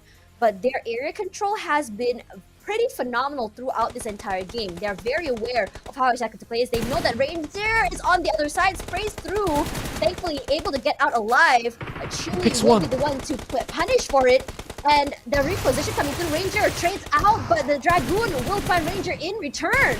And Game Labs just outsmarted the entirety of Flash Vision Esports, leaving only one member left as they try to secure that chicken dinner. They don't really have that vision to do so. A small window of chance. 2 members left for side of G-Lab as they try to clear everybody out. While Moxie, the only member standing so far away, they finally spot him from the outskirts, having DP, and now down to a 1 versus 1. Can he make the difference here? As Flash Vision Esports, 2 games in a row, securing top 2, Alt X and Moxie, and they need to settle the score straight to secure this chicken dinner. They saw Dragon 4 only swipe it with his hands just out of that small tiny door, and they will toss whatever deficit is left. He can go for a reset. Ranger now will have a little bit more of a room for pickup, but the push is coming in. Dragon's moving in. Can he actually find the kill inside of smoke? There's gonna be another grenade to be dropped right into the area of play, and this might just be the game secured. And now he's pointing out the revives will be set. Flash Vision turns it around against Game Labs. Oh, that was such a great bait, using that smoke to pretend, or rather really showed that he was going in from that reset. And Dragon was trying to push in for that pressure and make him push out of that smoke and catch him off guard. But honestly, that calm-mindedness and outplay was just so good as FVE are really showing us their true colors coming in all the way from Singapore. Beautiful work, and this is the first ever chicken dinner to be backed in by the nation of Singapore. Flash Vision Esports having a pop-off moment right there with Game Labs perhaps dropping the ball for this last bit, where they tried to also retrieve every single information. Kai was on duty to supplement them with all the info necessary, but because of that burst of attack that came in from Flash Vision, that strike coordinatively, they have been able to overwhelm whatever the spread that Game Labs have created for themselves. Flash Vision Esports really showing us their true colors and what exactly they can bring to the table in this tournament. Now, having a look at Moxie, I don't blame everyone for thinking him as the MVP. He has been really I would say, the clutch maker, the person that you want to rely on when things go bad. Not the highest damage or damage taken either, but 46% team contribution shows that he's been really not only just pulling his weight, but also making sure that he's able to survive for as long as he can to make sure that his teammates are able to get those trades, get those pickoffs. And it's really important to remember that for his team, a lot of time Moxie is always in the front line making a difference for his team. That's right, and these 4 teams have been able to really step up to the biggest challenge so far in South Erangel in such a treacherous situation of the circle to be pulled into the islands. And there's so many big plays, especially when we start off across the bridge. There was that power struggle between Asia, Power themselves, as well as Enigma, where Enigma have been able to reap 5 points in return. And then G-Labs they show no signs of stopping. They controlled the early game all the way till the end as they picked on a majority of the X members. And then we see this quick jiggle picks as well as this crazy sprays, like you said, to be so effective, but could only pull them into top 4.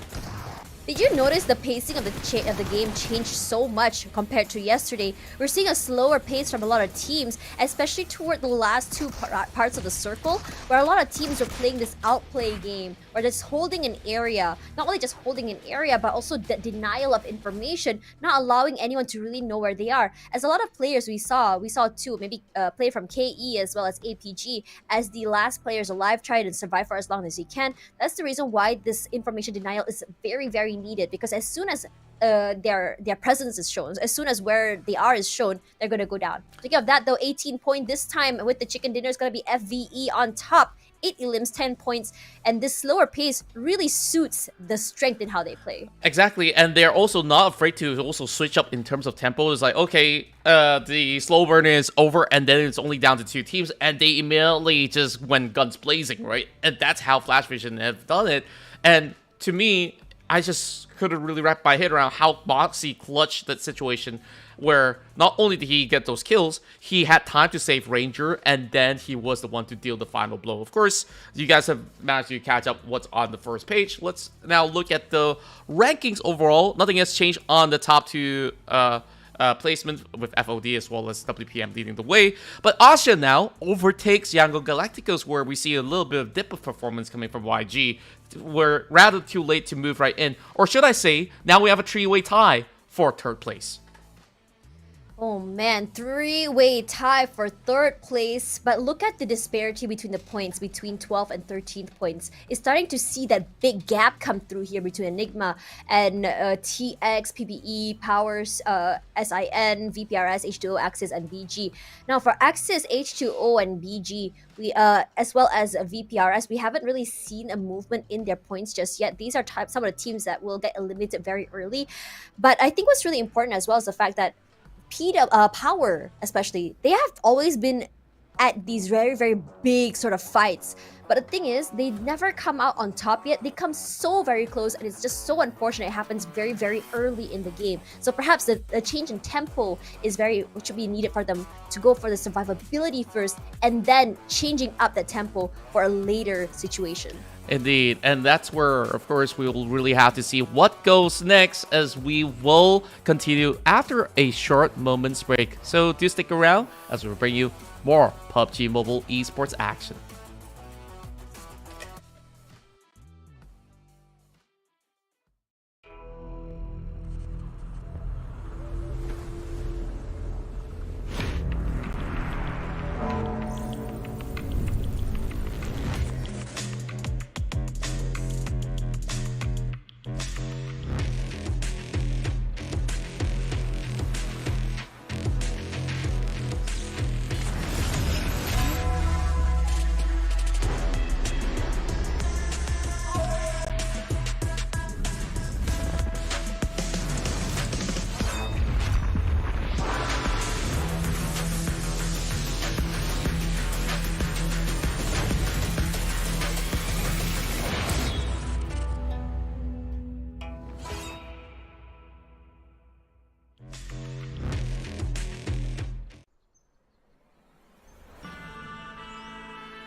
up.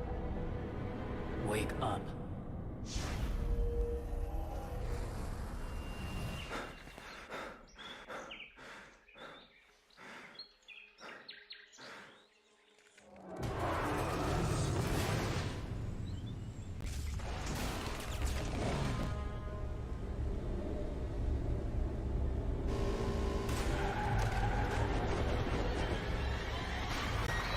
You are stuck here. You must accept the fact that there's no help but self-help.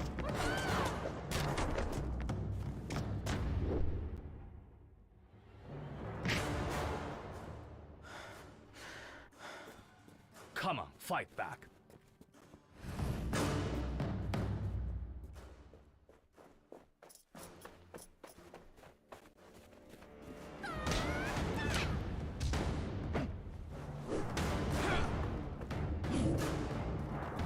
Remember, success is a journey, not a destination. Have faith in your ability. You will do just fine.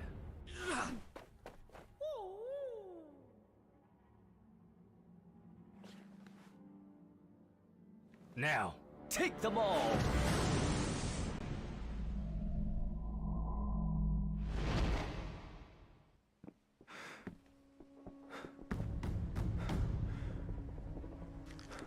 To know oneself is to study oneself in action with another person.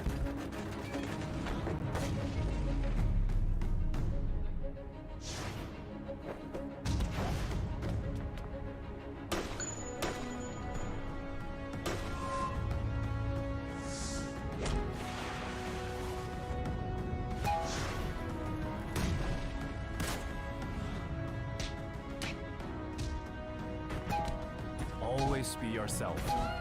Express yourself. Have faith in yourself.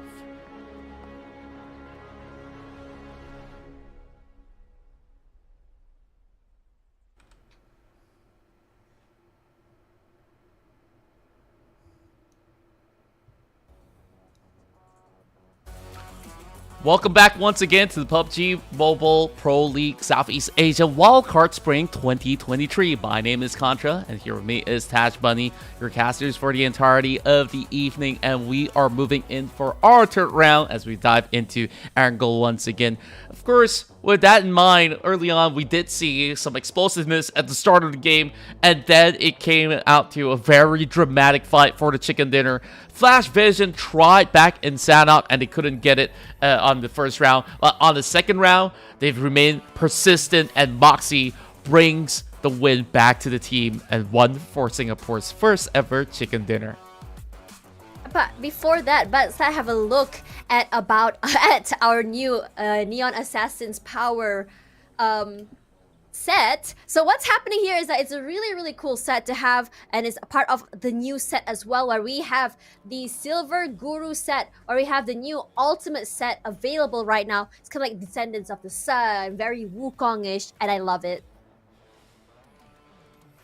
And then, of course, with all that in mind, we definitely want to also check out a lot of other cool things that's happening inside of PUBG Mobile, where we have the brand new Royal Pass that's going to be happening from across this entirety of the season, so you can invite your friends, so you can grind for more and more of all these cool skins that is available in the game. I really love this battle pass thing, but let's have a talk about the Bruce Lee set coming here right now, where we talk about the OG, the legend himself, Bruce Lee, as we also see a very cool trailer that came by during the PMGC last year. I think there's a very cool tie-in into the game itself, and I love it when games really just bring out those skins or what's happening outside of the game to show us a little bit of a different tidbit that we have in the game itself. But don't forget to follow us across all of our social medias, regardless of your country. Each one: Malaysia, Singapore, Cambodia, Philippines. We all have a platform for you. Now, if you come and follow us, you can catch up on all of the news, all of the information, as well as follow your favorite teams. That's right. And with that being said, of course, you guys can take the sweet time to do so through your mobile phones as we're getting ourselves ready for our upcoming match. In case if you guys miss it, you could just go back and watch the VODs by the end of the day, or you could just rewind and catch up to us through the live feed as well. Flash You Vision, have to watch the last game. yeah, you gotta watch it all the way to the end of what's happening from now. Falcon Esports as well as Flash Vision Esports, they've secured the first 2 rounds, and now let's look forward to another new winner, because from yesterday the trend remains to be the same. It's just the passing of the Baden. Nobody has been able to secure a back-to-back chicken dinner so far, or even 2 chicken dinners in a day itself. Let's see if anything changes inside of our upcoming match inside of Arangao. Now, A, B, C, and E is playing, which means that no Group D, no TX, BG, PBE, as well as FVE. And out of this group, FVE is one of those teams that have really made a huge impact in particular today.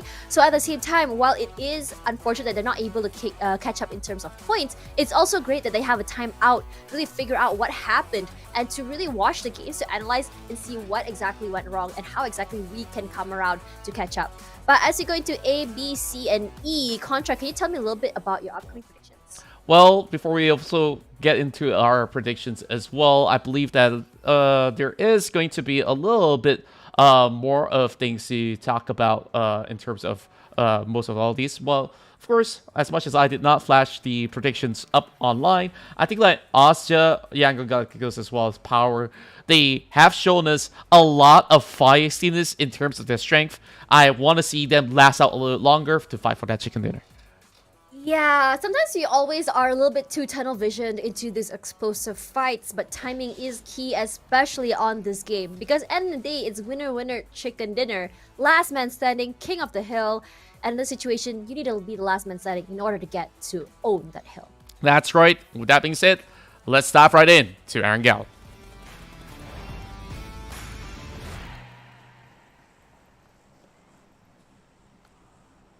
Same map, different scenario as we dive into our third match of the day, as we're taking this flight from the southern side of Sanasko military base to hit into the direct north point of what I do believe is shooting range. So we'll definitely take a look at the minimap to see how this will benefit the team. The game map's shown strength inside of the military base, but I don't believe this circle will end up in the same scenario. Although Game Labs came close to the chicken dinner, it almost could have been there, as Flash Vision was a little bit too strong for them to handle with their strength in numbers swarming them throughout this time. Early flight drops coming in from Anchor PUBG as they opt to move into Primos as well as Ferry Pier, whereas we won't expect too much of a change coming from the rest of the teams. Sometimes comfort is key, but at the same time, there's always going to be a team that's going to ruin that comfort. I'm talking about the teams that just unexpectedly decides to drop where you are and go for those high-risk early fights. Regardless, when you look at this particular flight path, I don't hate it. Everyone gets to go to wherever they need to go. And I have to say that compared to last game, the circle for this game, I'm really hoping it's going to be a little bit more easy. Because we saw so many teams stuck on the blue zone earlier, that a lot of the teams that we expected to do well were not able to, because the rotation was just so hard, especially for those who are up north in the circle. You know what? I'm a jinxer all the way to the left side here, but it should be a mainland circle, no problem. But oh boy. Early, the fight's happening again. It's gonna be G-Lab in trouble. Kai all alone. You know what? Forget that. Newbie on the other side, knocked down already, eating a nade to the face. Gonna go run towards Scotty for that revive, but everyone is swarming toward the Kai, and he's out of the game. Yeah, very swift attacks coming out of all these players, and G-Labs will only have so little left on the tank, while they do have Astro X crawling up on his knees. There is going to be a chance where he can get the sound cue so that they could find ways to infiltrate into the building. But it's too much of a challenge. Now it will still be a tree versus tree. Skynin does not really have resources to heal up just yet. By the corridors, this is where they will try to fend off through the hallways. Well, zigzagging away with those tosses, I would say. Austria still holding up with the pressure just fine. And they're about to settle scores as they go up close and personal. We've seen Dragon really pop off before in these situations. Dragon is one of those players who can do those long-range plays. Big impact information. But as their numbers dwindle down here, it's going to be a little bit hard, as Asha with 3 and G-Lab I think with 3 left as well. But Scotty does get blown up once again. And Scotty has just gotten picked up with the jump shot. Hurts! Brings down Newbie. Newbie immediately gets teleported away to the lobby. Scotty as well. And the team that closely almost gets the chicken dinner gets eliminated in last spot. My goodness What a plot gracious. twist. How many times do hot drops happen across all these games? And we're looking at another power contest inside of the Central's area of play where KE once again meet up with Axis Fida, where they're at least respecting each other's ground game for the time being. As Amir is just loitering around trying to retrieve a little bit more vital information back in the team. As for YG, they have a whole area to themselves across south side of George. For YG this time, I think like YG for this particular round, they want to come back strong. They want to really show what they missed out on last game because it felt like they were denied that chance, especially with the rotations and the circle and for how long they were stuck inside the blue zone. Speaking of that, if you remember in the last round, how many teams, I think about like 7 or 8 teams were still inside the blue zone as the circle kept pulling down toward the southern side. SKR, it felt like just now they had like a really good round. It's one of their best performing ones, very aggressive. They were getting a significant number of kills with 34 points. Their performance today, much better than day number 1. But again, it's just the situation in terms of timing and getting those advantage in numbers has been a little bit more challenging for them. Indeed, and I'm just thinking like, for most part, these teams really have to eventually opt to look for a space of their own than to always going for all these early battles, which is absolutely risky, right? Like, for Game Labs, I don't fault them because they have settled in from ground zero that, hey, Sunoptica was ours before anybody was interested. Pop-Up gets another pickoff, and that's where, you know, they have already settled a little bit more of what is in store inside of Pachinki.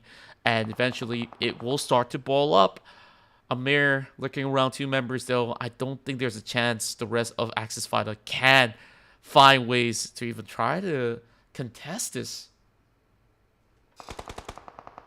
Ooh, the shots come out. Amir in trouble, and there is a lot of pressure onto him to lead the team to victory. And without him, it's going to be a lot of problems. Baby, this time not the one to open up that first contact.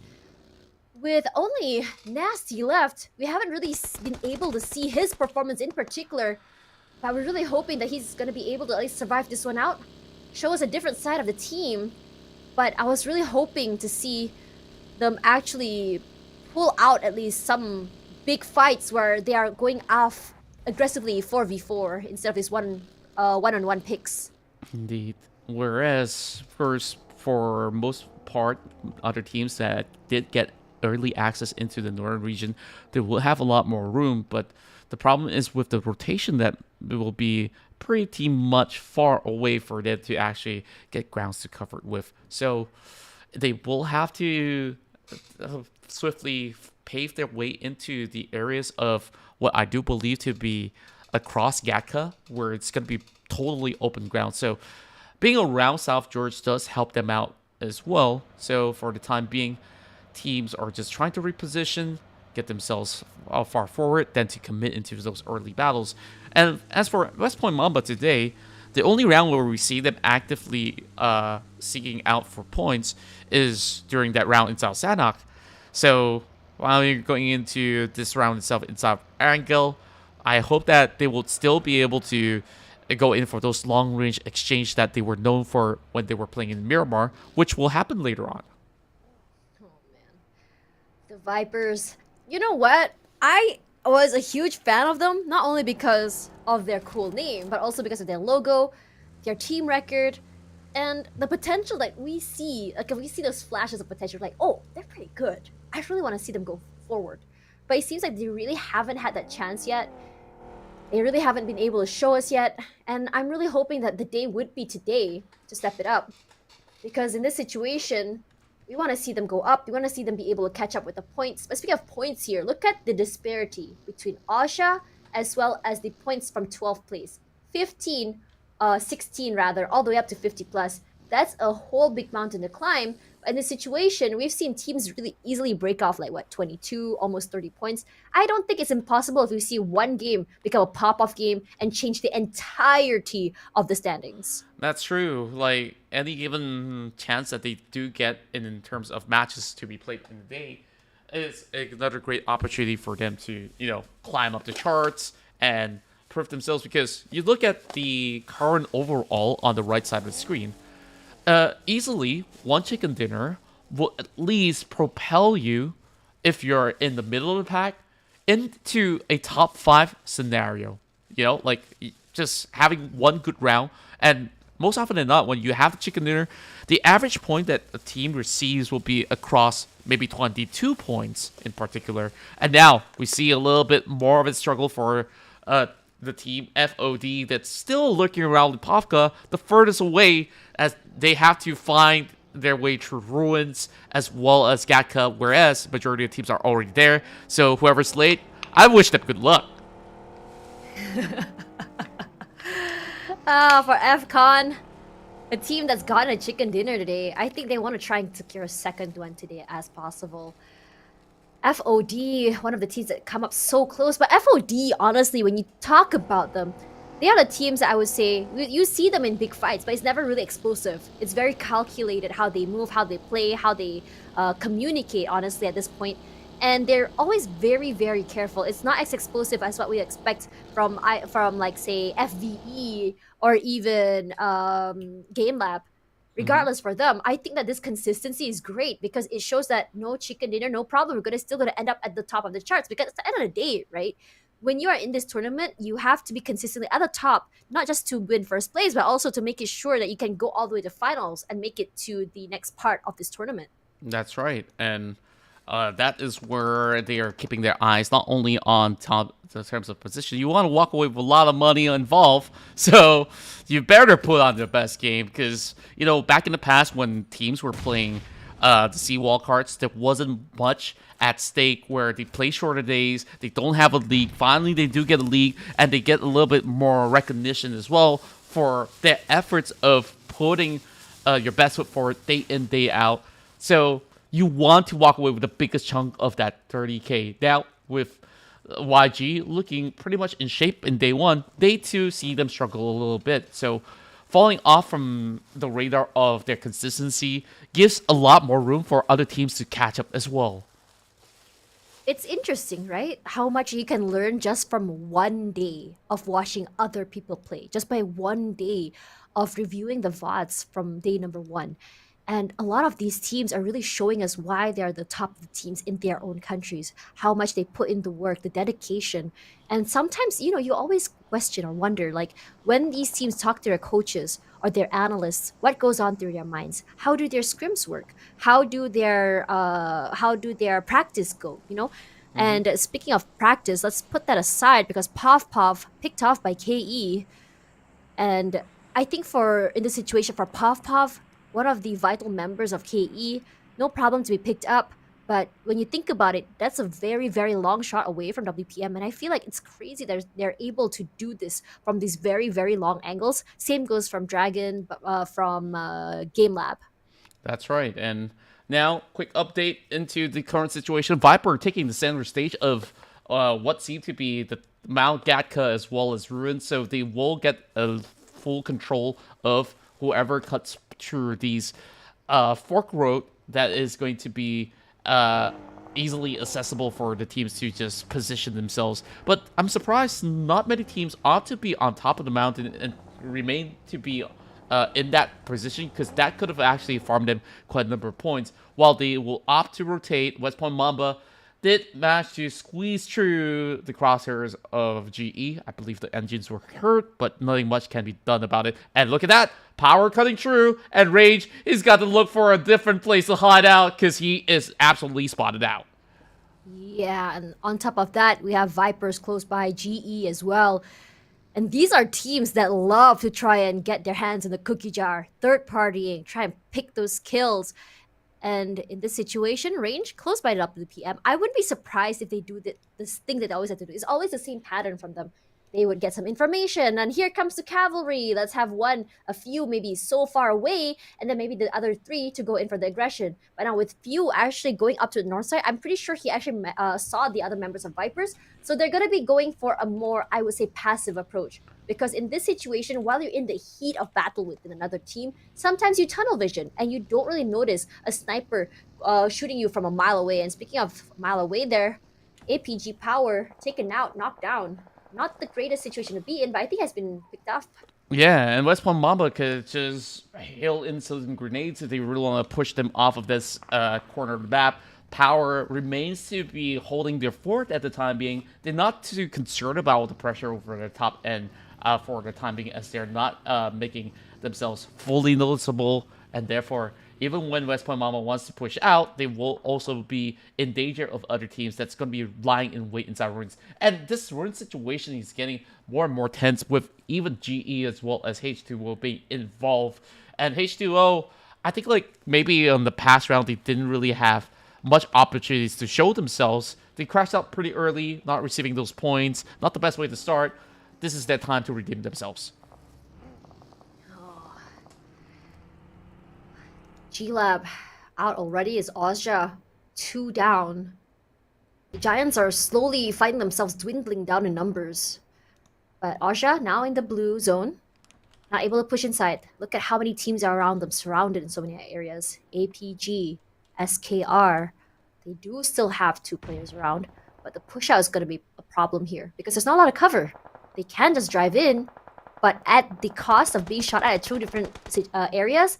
And these teams are technically sandwiching them, but it's going to be YG on the winning side. This whole area, the terrain they're holding, so good. So great for those pickoffs, so great for the info. And honestly, they don't have to do anything. They're inside the circle. Yeah, and all they have to do is just allow it, which is why I was mentioning this Mount Gatka peak point POV is going to give them so much advantage, and whoever takes that area will eventually benefit so much. And I'm glad that YG, they had that notion to obtain not just one side of the hill, they took the entirety of the hill.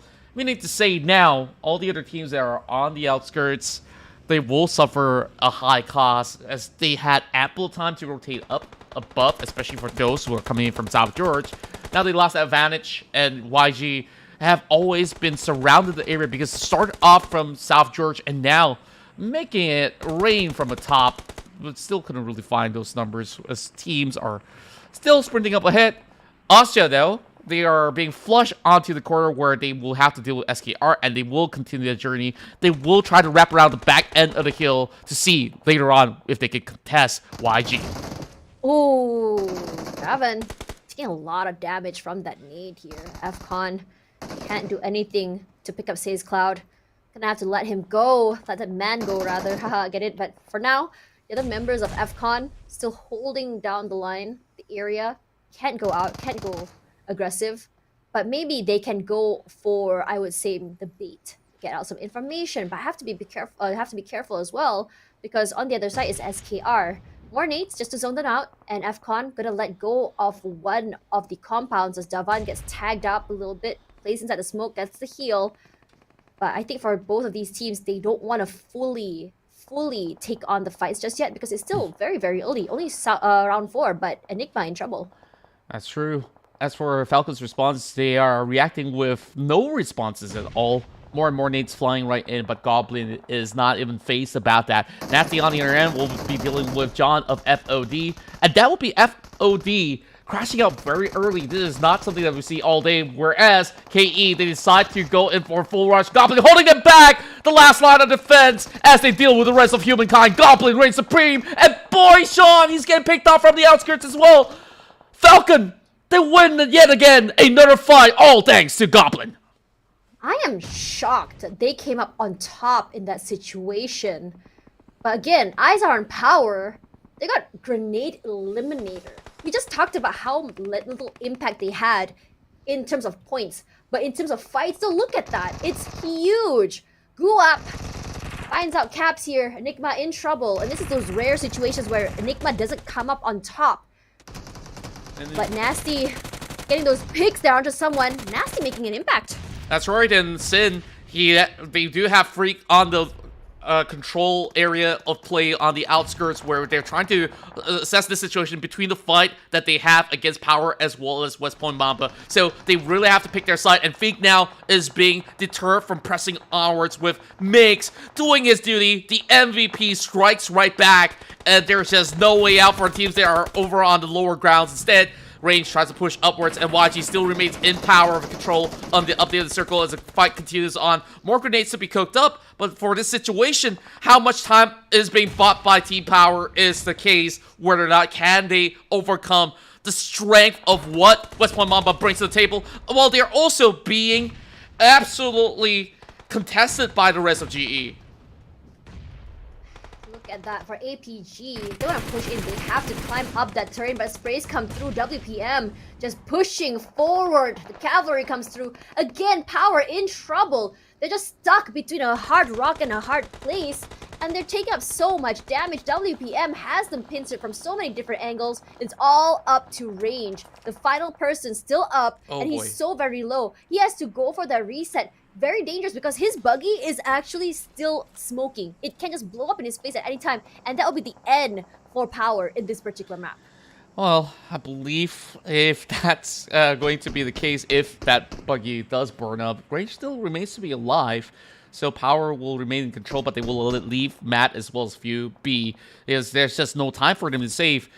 West Point Mamba just showing such a great control and understanding of that three-way battle of the team fight. And they also knew that YG, they're looking from those hills. They could also butt in it from long range if they want to. So they remain to be in the cover of that jungle. Whereas other stragglers such as Mal will try to see if he can basically survive some of all these grenades being tossed by Zai. I bounce to him, but he sprays and he gets one.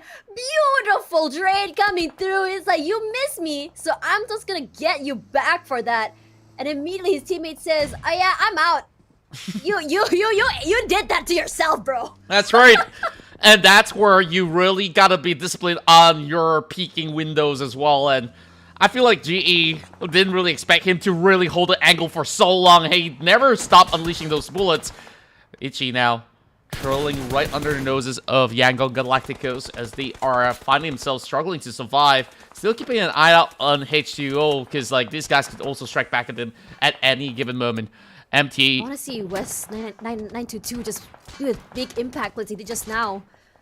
He's playing this corner with his teammate, but on the top side there, he knows that a member of the team, YG, full control of the entire terrain. Meanwhile, Vipers, they've been holding on to this compound for the longest of times, and West Point Mamba, these two snakes are about to give each other a little bit of poison here, where Mass finds another one in the back. Can I make a comparison here? Yeah, go ahead. Imagine if the two snakes, one is a viper, right? And they are poisonous, and then one other snake is like a python. Will the poisonous snake win, or will the python choke the other one to death? Have you ever seen those two kind of snakes fight before? I've not seen one in real life, though. I mean, documentaries. You've never seen a snake? I've seen the snake before. I've never seen them fight. Oh, okay, fair. That's fair. Okay, back to the game where, you know, there's more fights going on. Skynet now being pressured. Asya will really have to move into the open ground, and look at this. Yangon Galacticos, they don't really need to leave the hills just yet. They have absolute control. And teams, they better settle the scores real quick. They gotta find those eliminations against other team before they deal with Yangon Galacticos. Or maybe all of them should push up the hill at the same time and overwhelm YG. And speaking of which, H2O, the Sharks are in trouble. The Sharks are endangered. The Sharks will go out. The Sharks went out. Sprayed out, but the jump shot. I've seen so many good jump shots today that I am actually in awe. Can somebody teach me how to jump shot? Seriously, because that is crazy. And on top of that, it's not those shotgun jump shots even. It's with the rifle, because you have to know where exactly to aim that, which is the pre-fire as they jump must be legit, must be fast, must be great timing. And speaking about timing here, look at the other teams, WPM. Even though they're down one man, they're just waiting at the side of this terrain. They're just waiting for the right moment to not only go and pick up their teammate, but also for that rotation. But Vipers are going to push out. Speed just spins over Itchy. That is so nasty and I would say unmerciful. And look at this grenade. WT is just making it rain, and he's going to be able to pin down 2 Instant Vipers in karma. a row. Spoogle, with only so little health left, is going to draw the attention of the entirety of Yangon, because look at their hands. They're holding grenades, and bomb parades are set right onto the foothills of Mount Meteor Gatka. shower. All the way from the top side here, Spoogle in trouble all alone. And I have to say, running over the last members of GE and immediately YG reacting, which really shows how much control they have all over this entire area because of this high ground they are holding on. And they've been holding on to this area for half of this match. Remember when you play classic matchups, there's danger zones where just bombshells raining upon you? This is exactly the situation is at. Deja vu moment, right? Exactly. And then YG, now, of course, they don't want to waste more resources. Spoogle now being spotted out. They will just pull up their guns and Marne get some damage done. The rest of Vipers somehow hold still. And WT will eventually catch on to Spoogle. That will be the first member down from the side of Vipers yet again. While Cute Loki, he's got this weaponry with him with the Mosina gun pointed at the direction, and they will take 2 fights at a go. Oh man, Power still very much in the game. 1 person left alive, but it's gonna be Cute Loki with the sprays. Amas is in trouble. Spoogle as well goes down. Vipers at 4th place, their best placement just yet. We just talked about that, but Amas, as he gets up, gets shot at, which means that Loki has had his eye trained on him for a very long time, and I wouldn't be surprised if SKR is in their sights at the same time.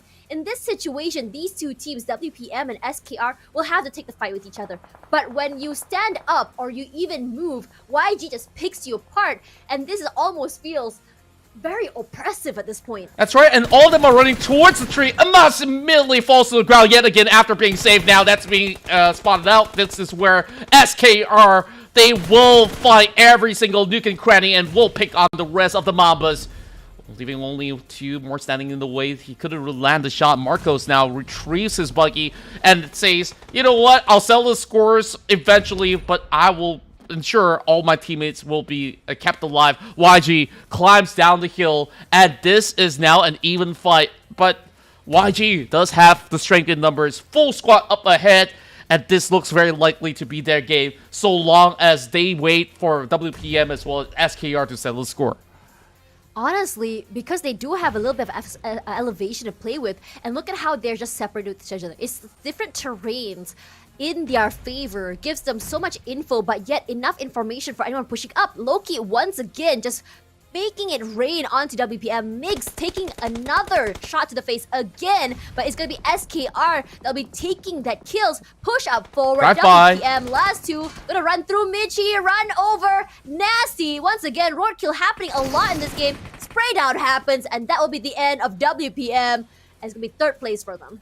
Really strong finish still for WPM on the way that they've handled the entire situation across this Gatka fields. And I'm really surprised by SKR because they've held on for so long, undetected, and they took out the right fights at the right time as well. Now, the only problem is they're also swarmed from multiple angles where Romeo's coming to the left side of the flank, Marnie on the right, and WT on the center. And look at the far angles being covered on that mini-map as well. That's going to be the sniper that will be put into effect, where we see Loki pulling off some sick shots from afar. Suddenly, it's the cut of the noise again. We know that YG has all the information they need because they saw everyone as they were rotating. They saw the fights. But for SKR, they have the advantage in terms of that they managed to get a refill from the kills, or rather the kills that they had from the other members of WPM just now. A reposition from SKR, Notia pushing up forward, eats some damage from the nade, but doesn't deter him, as the other members of SKR, what they're trying to do here is take up that space slowly but surely.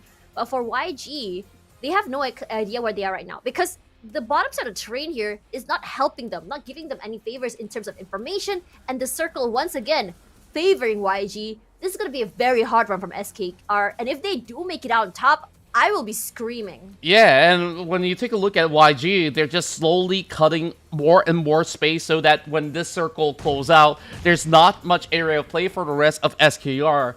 And just having that center stage is going to be so vital for their survival. Yangon Galacticos are not leaving anything down to chances and they are just hoping that Oh, that's so eventually good. SKR will be choked out. Look at how the two members of YG are playing outside of the zone on the higher parts of the terrain. It's as though they put two members of YG in the middle, giving them the idea that everyone might be the middle side there. Honestly, genius. But at the same time, great for trades at the same time. Loki, we've seen him actually get so many picks this particular round. We saw him cook a nade, waiting for the right time to throw it out. As Marne and WT, what they're going to do here is just going to trust their teammates to have their backs from the higher side of the area.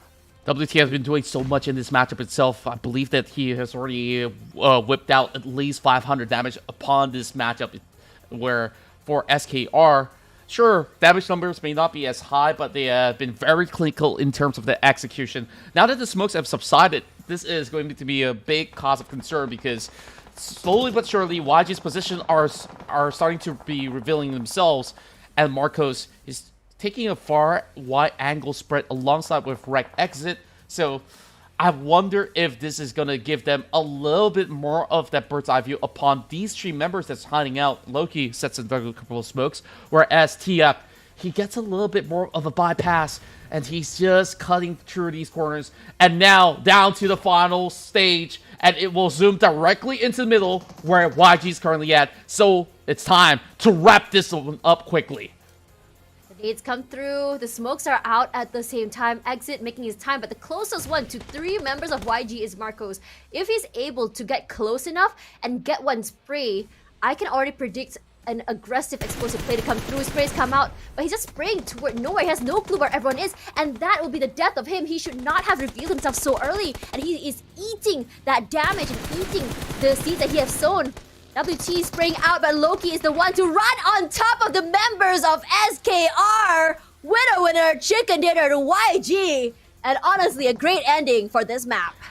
Such show of confidence coming from Yangon Galacticos. They will be the first ever team here in the SEA Wildcard Spring Split 2023 to receive their second chicken dinner. One chicken dinner a day. Well, won't even keep the doctors away in this case, but Yangon Galacticos, you knew this game was on the back for Myanmar the moment that they have secured the highest elevation of the area of play itself on Mount Gatka, where they just see everything. And what I was surprised is that there's not much challenge involved from all the other teams. The only one that came in was Viper, and you saw what happened. The nades, all the bullets flew their way, and they just got blasted off the face of the map. And the MVP this time around will be handed over to Marnet.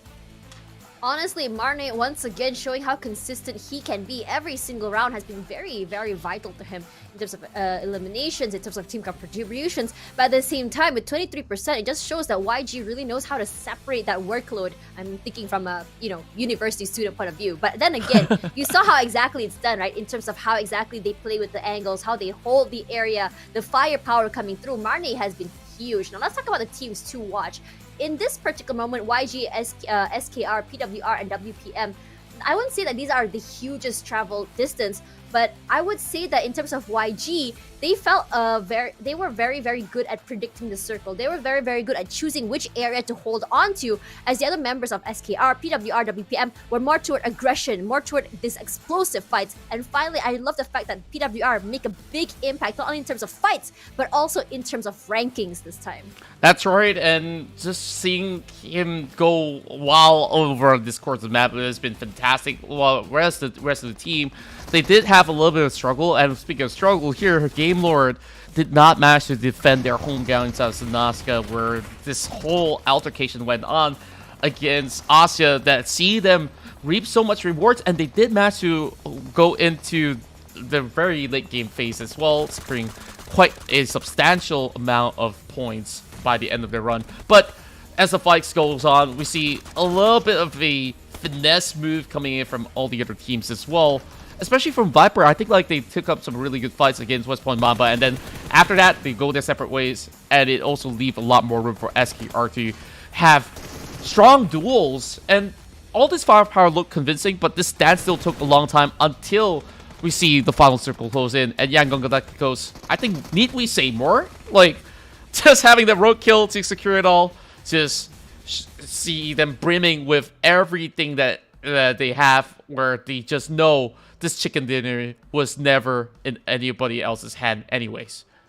It felt like the whole game was skewed toward Young Galacticos, just how much I would say control they had over that gameplay, over the area as well. They made sure that the momentum was in their hands. Only 2 points for them as well as a chicken dinner for today, but SKR and PWR 17 and 10 points each, and I'm seeing WPM as well still maintaining that, I would say, that momentum coming through. Now in my opinion, each team that comes through with at least 5 points in every round still maintain that momentum, still maintain that, I would say, sikit-sikit lama-lama jadi bukit, or rather little by little it still becomes a mountain eventually. So long as you don't go back with 0, I think that you are going to be safe. But Yangon Galacticos is actually making quite a big lead compared to second place now, 70 with 2 chicken dinners. This is a statement for day number 2. That's right, and they just leapfrog, I believe, 4 spots upwards, and they just overtake other teams just like that. SKR initially had quite the game that they pulled off, and with this performance onto second spot inside of Angle, they now are tied with FOD onto 6th place. But so many teams, look at that, are pushed right down to the lower positions of the first section, and then on the second page itself, if Anchor PUBG, the one that did secure a chicken dinner yesterday, are starting to see a little bit of slide of performance as well, where they don't really get to really play much throughout the course of day 2. I think it's really fun, the fact that one match can really change the course of the entire ladder, and especially from teams that really perform, the bigger the point jump, the scarier it is for the teams at the bottom. And this is why I said consistency is key, because sometimes we don't really need that chicken dinner, but getting maybe 10 points around, or getting maybe even 5 to 8 puts you in on top of the ladder compared to the rest who are maybe ahead by maybe 15, 16 in round number 1. The next one they have 0, which other teams can keep up. So consistency is very much key, but at the same time, in this situation, especially as the second map of the day, the circle was very difficult to navigate, this is where things can get a little bit sketchy. Now, I would argue that even the match previously was actually kind of hard in terms of the circle, because it was right by a terrain, and the teams that are quick enough to kind of like predict where it's going to go are going to come out on top, and that's Yangon Galacticos, who came up on top. That's right, and this is where, of course, we're about to hit into our upcoming match inside Myanmar for match 4, and I'm excited to see this because we see evidently that there are teams that are a little bit more proficient when it comes down to playing in this respective map, and of course that draws us to our prediction of what goes on. But before we even get to the predictions, make sure you follow us on all of our social media platforms across our PUBG Mobile pages. Speaking of which, predictions is so hard to really predict, but now we're starting to see a pattern, aren't we? Across the teams, we're starting to see the consistency come, and we're starting to pick out which teams are able to continuously gain points, continuously play the same way they play and make it work. And we're starting to see teams that are still not able to come out on top, engines not really there yet, not able to figure out the puzzles and the patterns from the other teams. Now, coming back to our predictions, Contra, what do you got? Well, I've got Game Lab in my mind because they've been absolutely phenomenal on their round that they secure a second spot. I won't say much about the recent Arangel match though, because they got contested early, they couldn't really get things done. But I'm seeing an upwards trajectory for Flash Vision Esports, and of course more to be said about Asia, where they really fought hard to get their points. I'm not going for Yangon Galacticos because like evidently they have been undoubtedly for the past 2 days one of the strongest teams to beat, and they are in number 1 for very strong reasons. Now for my turn, I think these are more just copium picks at this point, just hoping that these teams that have the potential really pop off. And I feel like I say this every single time there's a prediction. It's the same thing again. See that situation happen, want to see the potential, want to see it come up on top. H2O, we haven't seen it just yet, and it feels very unfortunate that they're at the bottom of the ladder, and I want to see more of them, because honestly they do have that team fight potential, they do have the explosive plays in their hands. It's just a matter of timing, and same can be said for PvE. Now FVE, we've seen them really pop off today. I wouldn't be surprised if they do it again, but honestly it would be kind of cool to be able to see Yangon Galacticos as well as FVE maybe get chicken dinners twice in a day because we haven't seen that quite yet, and it kind of like would really solidify their lead compared to the rest. That's true, and of course, FV has also been able to keep the Singaporean flag flying pretty high, and with their current roster, which also consisting of Moxie as well as Ranger, you could see the level of confidence of this team really start to grow even better as compared to, you know, the past couple of seasons where we see some of these players on board on different organizations. And well, as I could recall, especially for Ranger, he was previously playing in RSG Malaysia, where he has often seen certain games to be played out, but he's always switched around the roles within the team. Whenever they need him, they will put him on board, but he doesn't get as much game time. And now when he does get that game time, you can see the impact of him to be able to supplement what Moxie has to offer at the same time, being the first one to really lead the charge, and then Moxie from the back lines to just eventually come in as the big cleanup crew that you can always rely on. It's honestly really good to see these players that are so underrated really get that chance in the spotlight, because sometimes some players, they are just taken for the team, but they are not given a chance to play there. Maybe put as a sub, maybe put aside for in case situations. But it's very sad. I think as a player, most of them really don't want to be a sub. They really just want to be able to play and showcase their way to the world. And I think this impact or this chance has given him a lot to offer to the team. And it's a great supplementary, as you mentioned before. Great teamwork, great timing. It's been great for Moxie having him on the team. That's right. And with that in mind, like I believe that if given enough time to get adjusted to as well, like most often than not, you will start to see them being more accustomed to all the other challenges that are currently within the league itself. And then I mean, it comes down to the experience as well, right? Exactly. Maybe they wouldn't have competed before, but they will be actively involved in the scrims and the coaching sessions from the bigger teams. And I think it's very invaluable for teams like this to have more experienced players, because you can share it with your team. You can sort of understand why these patterns happen the way that they do. But now we're going to move on to a new map here, and we're going to be going into Myanmar. that's right, Miramar will definitely be the biggest testing ground for all these teams to overcome, whereas yesterday we'd see a lot of strong fights leading all the way to the end. Vipers really taking charge, and then you have West Point Mamba to take the final game inside of the matches played within the map itself. So today, I feel like it's a day of changes overall, and this is where we're looking to see whether or not can they actually secure a little bit more of what's there to offer. I think that I am still hoping for that prison circle, please. I feel like it's been like, what?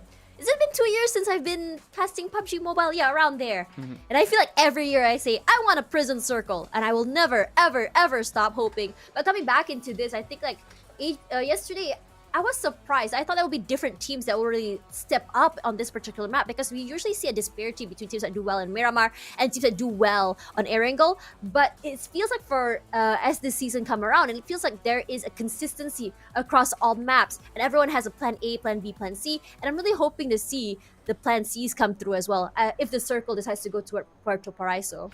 That's right. We're about to kick off our fourth match of the day. Sit back, relax, and enjoy the show as we'll let the players do all the action.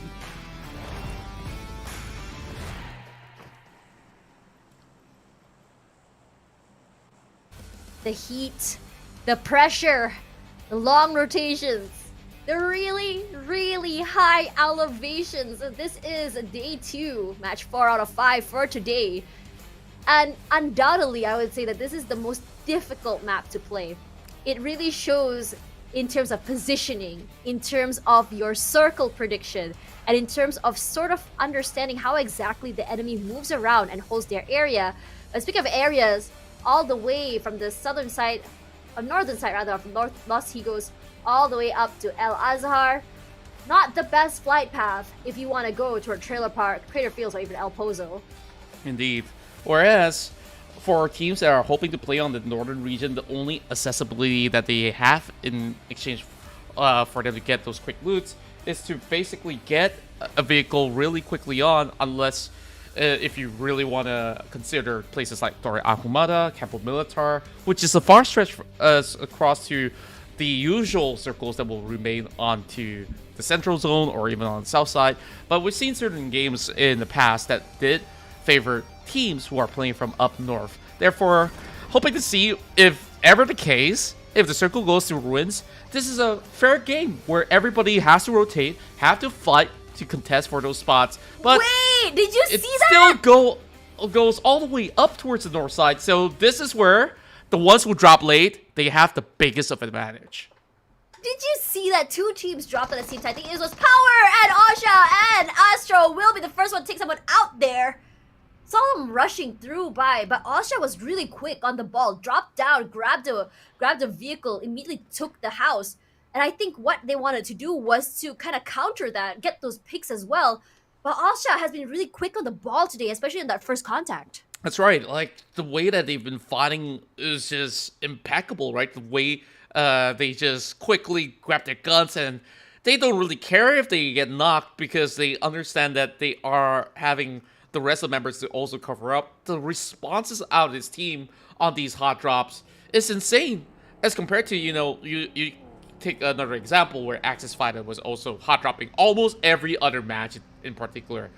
The success ratio is not as high as Asia. And I wonder, like, how do teams actually get into this state where they have every single possible possibility to be knocked out, but has that full confidence that, hey, I'm going to win this fight no matter the case, and they show us what they've got.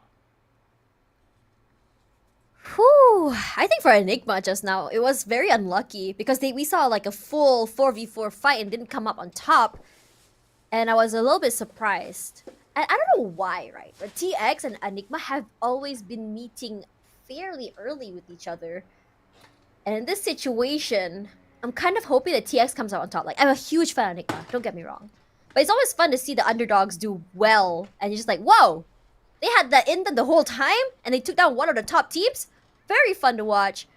But the only information that Koopa can play with right now are those footsteps. And you can see Koopa as well as Caps have not moved an inch. They're not trying to reveal themselves because the idea is get those picks, get out, be safe, win in terms of numbers. And Hang, are you gonna go in there? Oh, he's suspicious. He gets eaten by the damage. Wow. He goes down. Koopa was quick on the ball. Goodbye. Shot in the face. Not with the shotgun too. Ouch. Yeah, and it's a smart measure coming out of the Koopa as well, where he's just holding out. He doesn't necessarily have to risk himself going out in the open. And this battle by Cruz is just seeing graves to be dug. So conveniently so. I mean, there's graveyards over onto the top end of the church. There's another one on the outskirts. Like, yeah, I'm pretty sure there's an empty lot for another.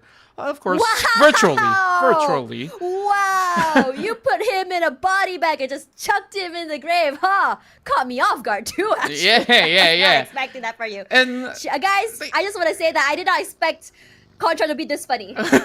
a little bit selfish sometimes, I guess. QB's got to be able to spot one. He's thinking another one over the hole. And look at that.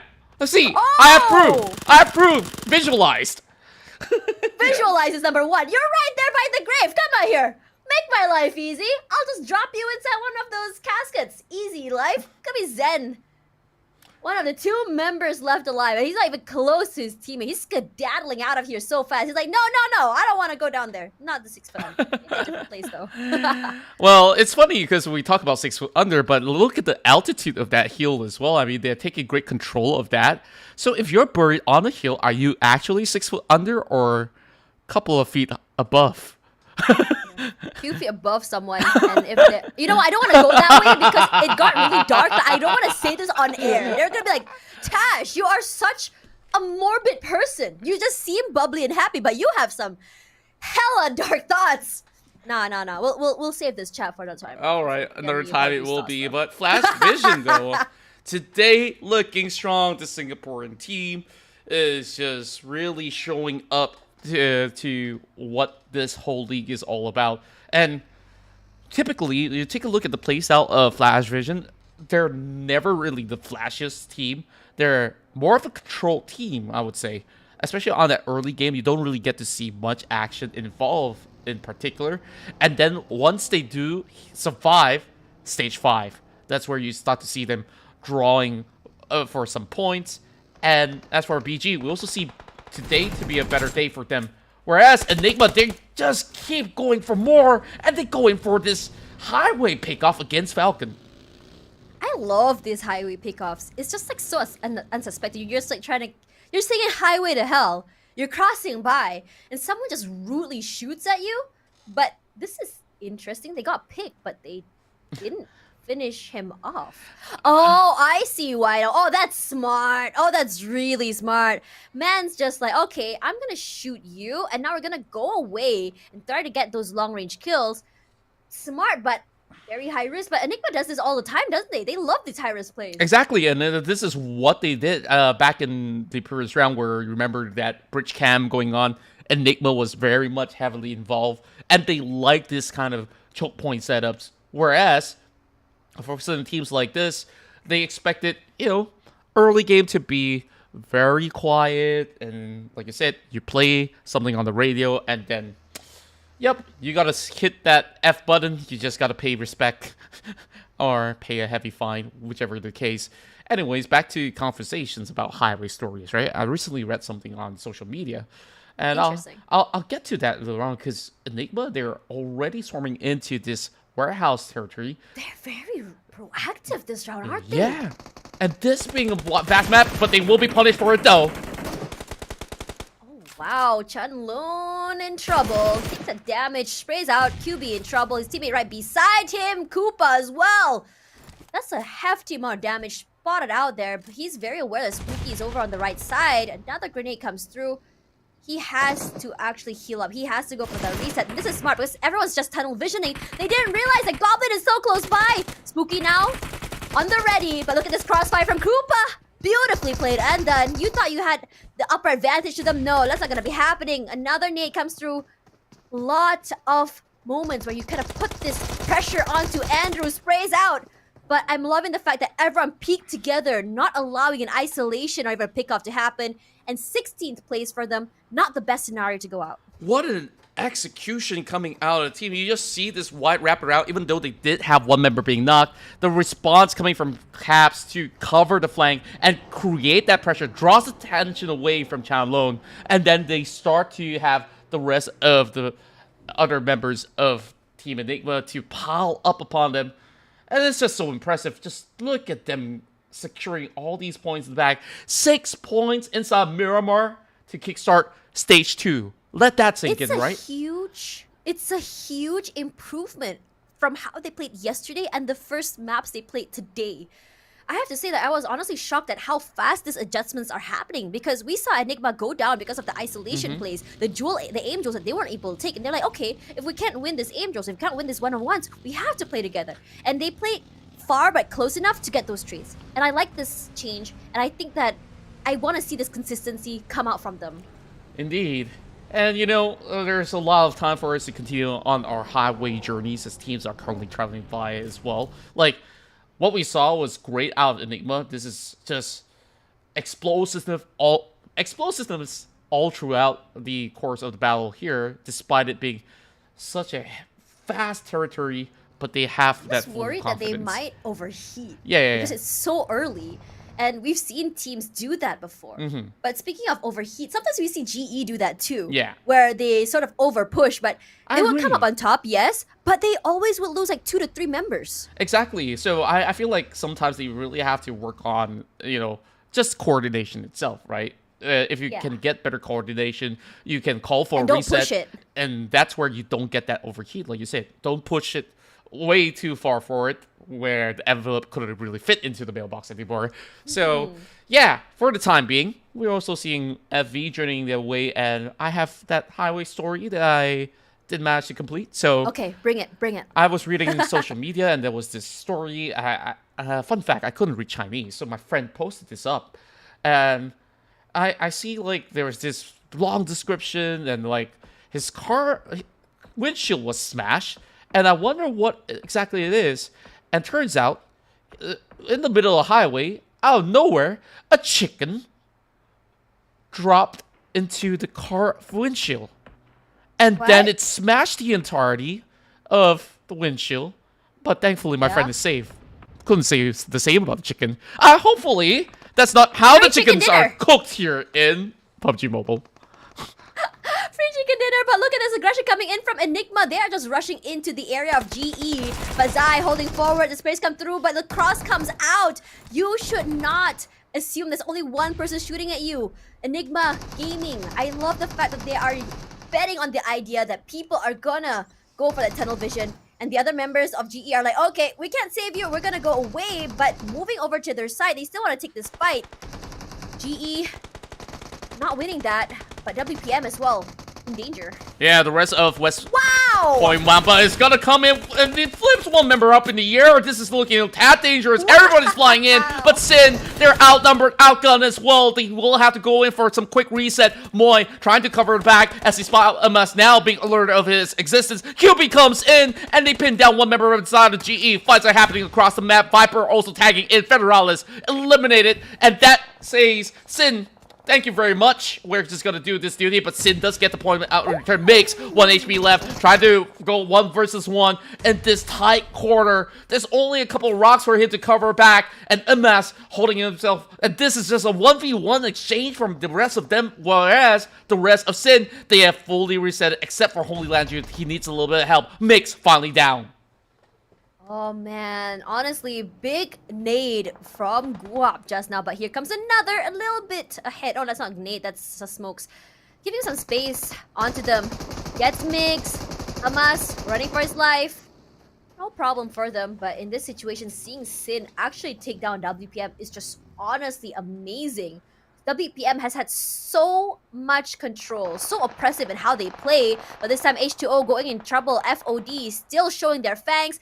It looks like momentum is not going to stop anytime soon, as they're going to finish off the entirety of the members of H2O. Oh. What, 2 members left? 2 members left. Quite a rough checkpoint to actually move about as well. They didn't really suspect that the rest of FOD is going to be so close in proximity, and not only did they lose 2 members, they lost their vehicle. The vehicle is stranded in no man's land, and look at H2O. They're just stuck upon this valley of Crucival, but they should have ample space for them to get some cover. Speaking of which, tags are coming in. I'm not too sure where exactly is it from. Sin, once they did wrap around against West Point Mamba, leaving 1 member behind, the rest of the snakes, you take 1 snake, you have to take the other one out, and Vipers are trolling upon them. Moi has to do it all alone, and he's doing it well! Oh my word, he brings down 2, can do more. Rain from above will be able to stop him on his tracks. 1-2 tag team. Dea goes down and Reigns moves forward. Guap and VEEK. Veek, is that how you say his name? Freak. Just pushes forward. Freak! Oh, that's how you say it. Freak! Yeah. Regardless, the sprays come through. 2 members of VP are in trouble as Moi just acting as the bait. Wop. Pushing up. Can't really see past his terrain, Doesn't but have pushing to. up. Wow, they tried to run him over, but just went on the top side. Holy Lanju immediately takes them out. I have to say, this is the most aggressive I've seen Sin, but I'm loving it. I It's absolutely love it. Yeah, it's just like they turn off their brain. You're like, you know what? Forget overthinking. Just go for it. Just go aggressive and just play to our confidence. And it's working out so well in this particular map because they know that it's the last 2 maps of the day. Yeah, and the communications must be super smooth on their end as well, because like the moment that one member engages, look at how fast they responded, especially the initial fight between them as well as West Point Mamba. You saw all the buggies fly up in the air, and then they all committed to this fight. Same thing happens right there, and this time so much cleaner. And for the rest of Vipers, they were pit on that lower ground. There's nothing much that can be done. Purvis goes now goes head-to-head against one member out of H2O. Waydu subs in for this round as well as the past round itself. And then you have FV, the one that has controlled Crucival to still be within the township. And now, free picking, one member of Austria will be bowing out. We love free food, GE says. Honestly, in this situation for GE, once on a top 3, I think they want to come back on top. They want to go aggressive. They want to try and climb back up. But H2O will be the one. I feel like I don't want to do predictions anymore because everyone I predict goes out really, really early. And yeah, I'm going to stop doing that. I'm cursing H2O at this point. Regardless, for PBE, we haven't seen the aggression from them yet. We saw how they can take those explosive fights. Honestly, they are reminding me of Power, the way they play, the way they take these fights. But timing is not key for them at all. Indeed, and this goes to show that there's so much raw talent here in the Southeast Asia wildcard, where everybody, when given that right opportunity, they will shine like a diamond. And now, Burmese goes looking for an opportunity up top these graveyard grounds, as there's going to be a lot more of blood splatter between the two teams, and BG will eventually find one. Raimon now on the ground, and they are absolute sharpshooters from far range. Even through the smoke, they find something out of PBE. Edward's going to be pushing forward, and the rest of Boomer's goals might actually find their first team fight win. Yeah, they're just going on. Cole goes down, and right beside I would say the graveyard, they want to bring this. They want to climb up on top. The sprays come out. You can see one member of PBE. The explosions come out. They look at the explosion, and they are going to claim that kill. As a team at the very bottom, they're showing that this is their potential. It took a while for them to figure them out. But they're just going to run through and over PBE. They only have one kill in this game in particular. And BG, they steamrolled them without losing a single member in return. They barely took any damage. That's right, and it really feels like this is another franchise episode of Fast, which I do believe X is out. And now this is XI, if I would say. Whereas, are they going for more? I believe so. Look at this. They barely had time to reset. They're already setting their eyes upon FV, but then again, look at all of the members of FV. They're hiding inside of the church grounds. And Moxie, instantly, MH! Hello? Look at how far the cover is from the far right. And they spot out Moxie, the most important guy out of the FV block as well. Ranger is there to supplement him. woke up! We love to see it! The underdog story, maybe? I don't know.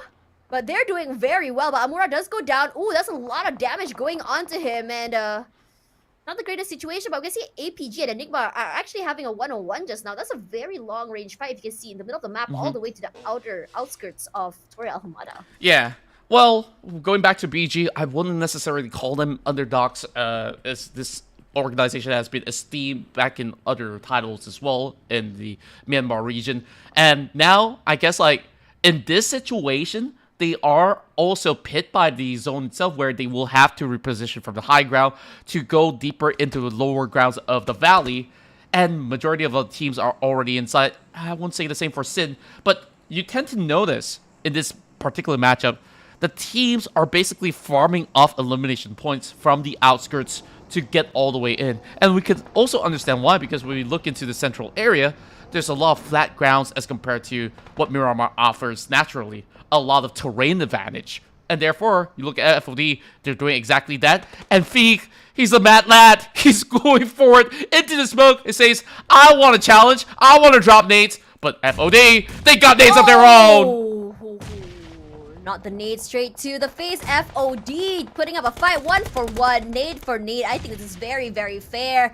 But BG dominating right now is not something, not part of the storyline I was expecting, at least for today. But look at the damage. Feek is going to push up forward. He eats up the damage, wants to give some space to his teammates. But honestly, this is working out so well for them. They take them out. They get a reset as well. BG comes forward. Is BG going to just pick up these kills as well? They barely had any time to reset. Both Titan teams who have farmed the most amount of points will now challenge each other. 11 eliminations already in the bag for Sin, and they are going in for more. MH Edward going hand in hand. A 2-2 split going on for the entirety of Burmese goals, and the grenades are currently being cooked. They're looking for Amura as well as May. Then this is where damage done. Edward first one to fall, and now that leaves MH all alone. How long can they hold this out for? Feek goes in for a challenge of 1-for-1 trade. MH is low. Laju comes in to run him over as well. Amura as well as MW to see if they could break it all the way back. 3 versus 2, and they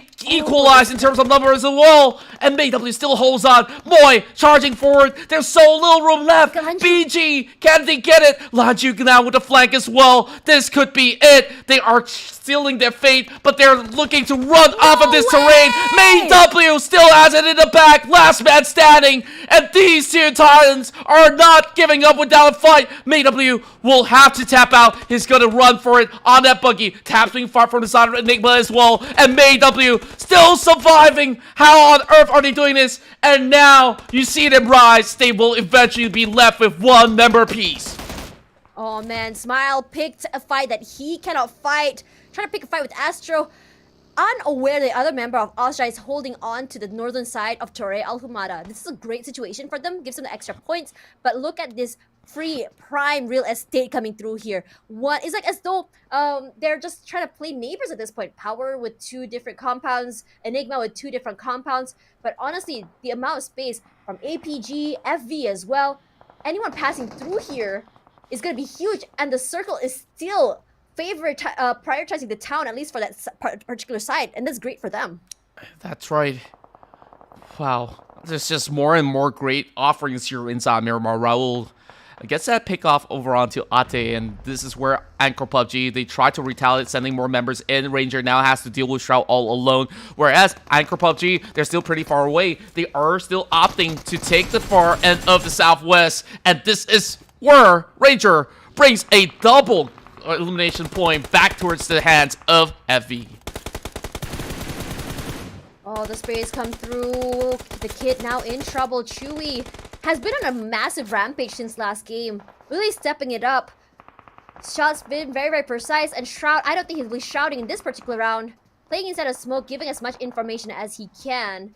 But for FVE, I think they're going to have to be happy with at least that 1 kill from APG. Because the rest have already moved out of the way. They try to find more kills, but how are they going to do that when the other members of APG have already moved on? They're like, Shroud, I'm so sorry. You may be the Shroud of Angkor, but sometimes Shroud gotta shout. We gotta move on, man. Yeah, I mean, he's in the middle of mist, just in his habitat, and eventually will be seeked out. The rest of Anchor PUBG will have their attention being drawn because they notice, hey, Shroud is still alive for such a long time. And, yeah, FV. No one's coming back for you, man. FV's just gonna let him bleed till the last drop finishes. Savages, right? Like... Just like you, bro. What are you talking about? I mean, there's just a lot of vultures in this matchup. Finally, Shroud goes down to Chewy. And now we're also seeing some long-range trades coming in. Astia starting to lose their members here. Enigma coming in with caps to also tap onto Sin. And I believe that to be one of their final few members out there. And therefore, their run will still continue on. It looks like Freak is still alive. So, Sin, so long as they secure a top 5, I believe they might have actually walked away with the most points. Look at that staggering number of 14 elimination.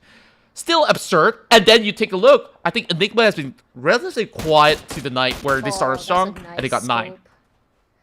I don't know if you noticed, but Marco has been taking up so much damage as he rotates. He heals, he takes up more damage. He heals, he takes up more damage. And I'm really curious to see how much damage that man has soaked up in this particular matchup. Regardless, for Asha, they've had really good trades. Like, they had a drop and then they have a pickup. They have a drop and a pickup. At least 2 or 3 trades in between as well. So we can safely name Astro the bait for Asha. Now, coming back to Sin, I think this is one of their best rounds in particular. Look at how many points, how many kills they have. 14. This team has been absolutely insane. But you know who else is insane? It's going to be Otia with aggression. Finds Moxie. And the rest, cut the noise just to get some information. Ranger just drawing in close. Moxie is already down. They couldn't really get much of that without taking up this fight. So if they want Moxie to survive, they really have to full commit into this certain area where you have a triangular formation brought out. Marco's being pinned out, so at least this is going well for the team. And Effie, they're playing by the edges. Eventually, we'll have to come back within 40 seconds or so. Ranger now here's that information. The sound cue's going through. The grenades will fall upon them. And Tiak, next one to fall. SKR, they're slowly being torn apart. And Ranger, this is his golden moment to strike. Ranger's still waiting. Just the lack of information coming through is the problem here. And at the same time, he's also aware that the ones that are gatekeeping from the northern side is Asha. They've been really good with those long-range fights, and he doesn't want to bring all that attention to himself. Regardless, Ranger for 2. Golden moment claimed. And he's just going to move away with Chewy into the circle. No one to fight anymore. And they are aware that SKR is close by. And Sin eliminated 8th place. Wow. Honestly, that's a lot of points they have in their pockets. And Enigma, I mean, they're drawing even more. QB finds another member of the side of Flash Vision. I wonder who's left on FV because we don't even see him on this screen right now. He's only on the mini-map. Ranger trying to crawl in for a little bit more of a helping hand. And Freak, he is still alive. Look at them go. Promise goals, they're not done just yet. And eventually, Sin finds the final pin onto Wait. this haystack. And Sin PG, seventh still place. survives with 3, actually. This could be their biggest game thus far. Oh, that's huge. But Enigma as well with 12 kills in their pocket. These two teams are very aggressive. And we can see that because of their movements, their rotation, they are actively looking for kills. And everyone's just passing by Enigma's terrain. Raul opening it up. It's going to be a member of SKR taking out 6th place for them as we meet the final 5. Enigma still healthy with 4, but the rest also all good for 3 except for FVE. Maybe we can see a different situation here. Now, pressure is on to the side of Sin as the circle is now drawing to a close. We will have to see how this hard shift will actually affect all the rest of the team. Asja, they might actually favor their current position eventually if it does stretch up towards the north point. So with the update coming in within 10 seconds, we'll see where or not will it actually pressure anybody within the city, because it's going to be so difficult to leave the compounds for the time being, while Asja tried to draw it really closely, and they have correctly predicted it to also cover the outskirts. And now, everybody inside the city will have to make their way, and Enigma will face a little bit of pressure coming in from the township, whereas Raul, final member of the side of FV, now pulls it back into a top 5 situation. Wap. Dangerously in the front line, so very low, but trusting his teammates to have his back. He hits another nade. One more sneeze and he is gonna go down. There we go. There's the nade that we just talked about. He's in trouble. Regardless, look at Enigma. They haven't moved at all. They have full control of their area, but what they've been doing is just crossfire and picking up those kills. That's why we're hearing those sounds of guns coming through, because they're just trying to shoot, the pre-aim, the pre-firing, just trying to make sure that no one pushes up. Exactly so. Asya could just basically wait out for every single battle to conclude, while they just see whoever comes out into the open terrains will eventually be punished by their respective teammates. And now Moy slowly bows out to the play zone, and Freak, he couldn't really survive. He couldn't cut outside, and that's where Sin will have to eventually bow out without contesting for the final zone. 15 eliminations. That is insane, honestly. But you know what else is insane? Enigma as well. The amount of kills they have in their pocket, 12 or 13 at this point, I'm not too sure. But with 4 people still very much alive, they have had one of the best discipline in this particular round, as Wako is going to be opening it up. Raul and Osha is the one to grab that chicken dinner. Okay, I think it just has been a technical difficulty. We do hear the sounds coming through, but not too sure what's happening here, because I am pretty sure that Enigma has this in the bag. Yeah, and of course we'll just have to wait it all out, but for the time being, of course, the action will continue on. Don't worry about what you see on the screen, as we are currently looking at this current situation where the rest of Enigma, they will have to carry on with that onslaught, whereas they have 3 members in terms of advantage, Skynet as well as Astro left for the final fight. And I just really want to see how this one turns out. Enigma, they could still go in for the save. Caps now trying to go in for the rescue. And Ojez currently lying in wait. So I'm not too certain as to how exactly will they execute this plan against Enigma with a full squad. And they have not only strength in numbers, if they close out the round, I believe they should be able to overtake Asya, because they have so many elimination points this time. So without further ado, let's get this final fight started. Cut of a noise one more time. Circle, no one really has the middle side because it's an elevated position on the middle side. Astro with the big flanks here, gonna take out the other side just to see if anyone is gonna be repositioning themselves. So they have a good cross coming through. Now for Enigma, I think they only know where one player is. They don't know where the other one. So I think Astro, he can just technically be the bait. As the sprays come out, Astro is eating up so much damage from the nade, from the molly as well, but he hasn't moved a single inch. Care package looted, but here comes the sprays. Yubi nearly goes down by Astro as well. He knocks one out. Spooky goes down. This is going skewed in Asha's situation. 1 versus 2. Can he do it? Asha still makes it in the end. What a turn of events. Asya Esports, they have been so calm and collected. They played on the outskirts with only 2 members, and they overwhelmed the entirety of Enigma, despite them having the most explosive run inside of Myanmar.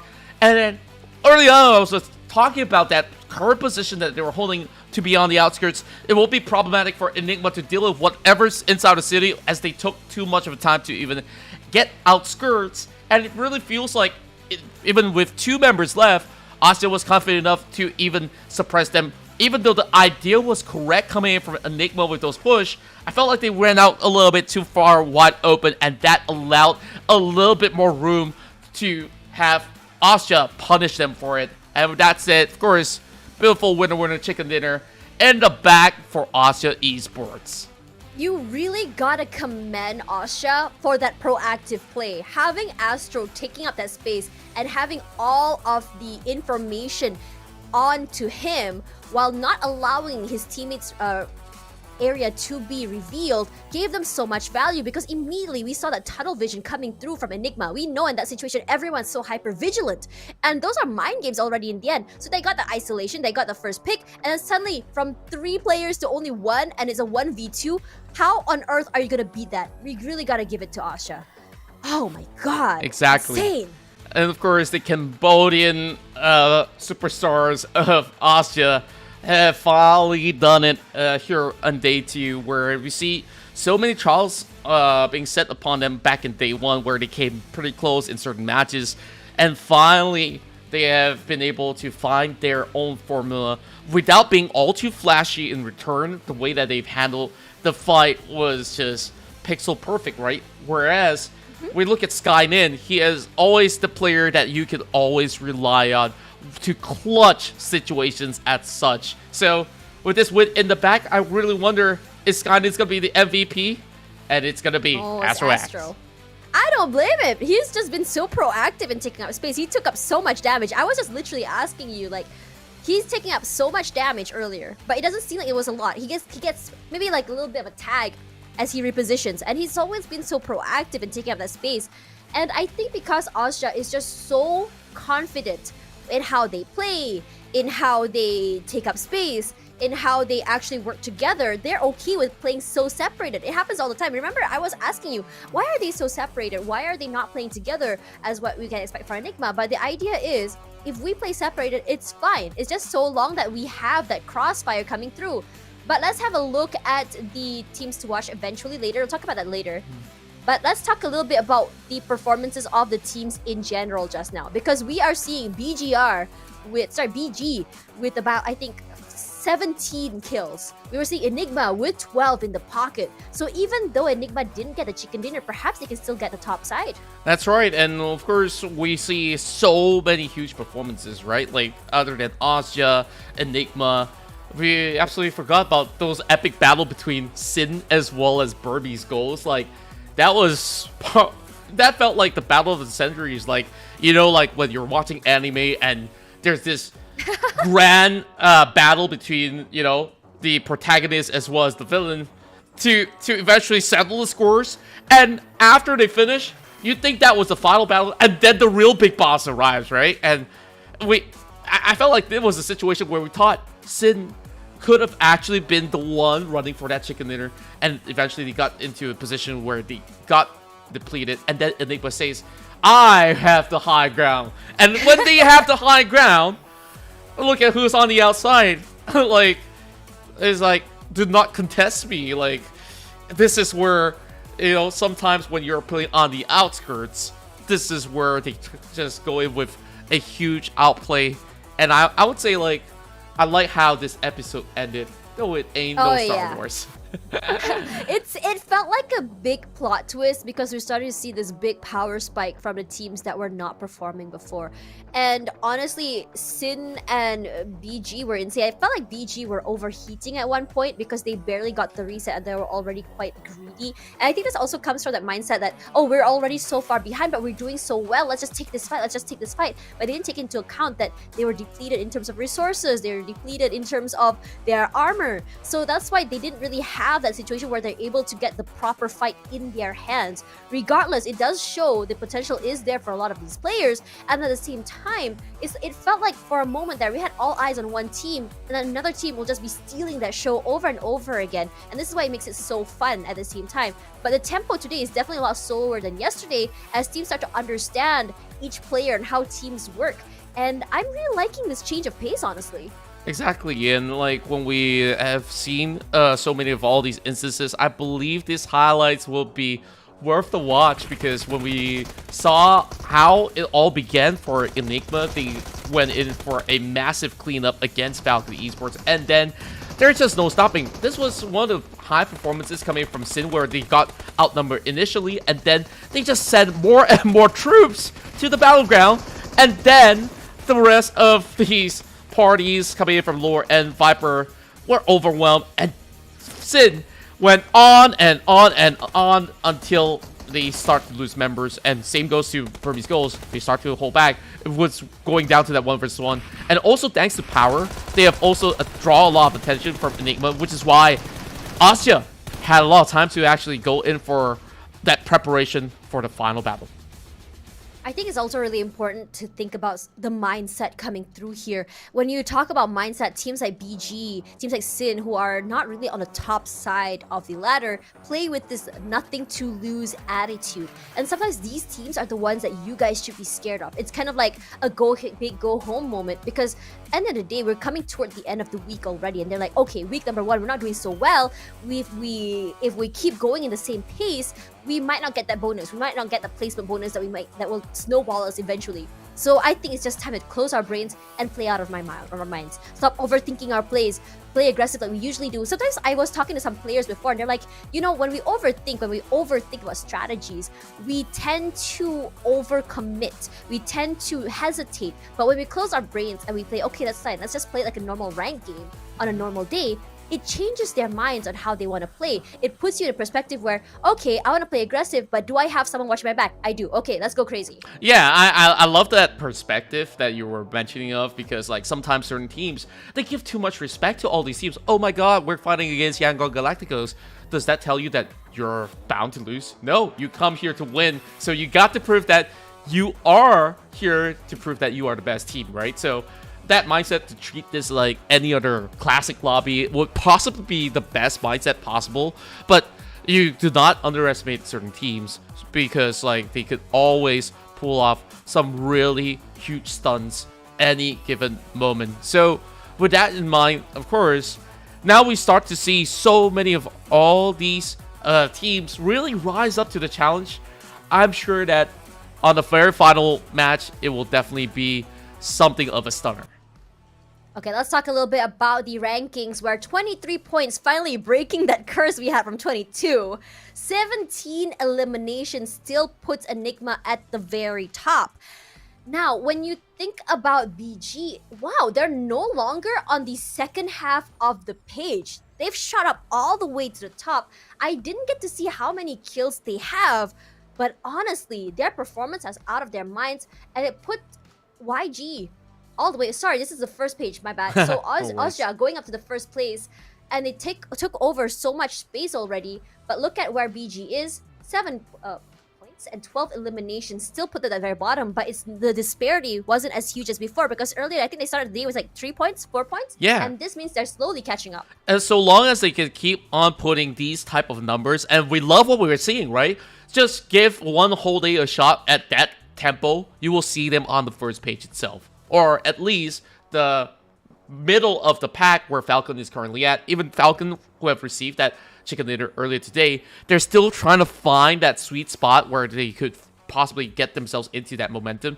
Anchor PUBG haven't really seen the light of day. And then the biggest search on the second pager, Sin, with an absurd 17-pointer or 18-pointer, the last I recall in that particular match.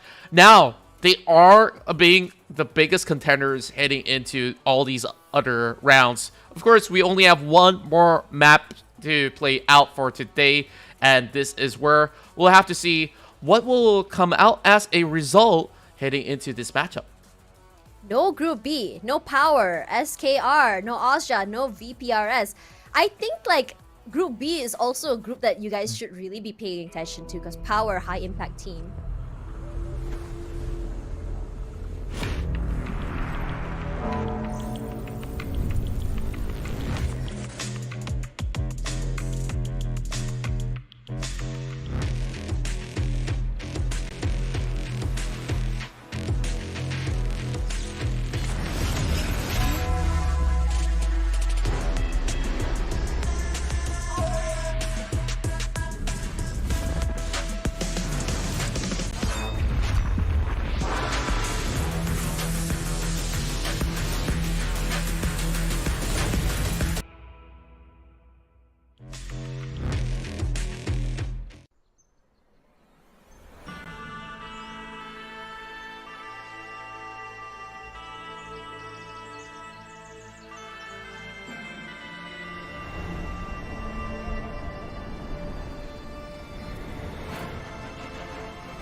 Wake up. Wake up.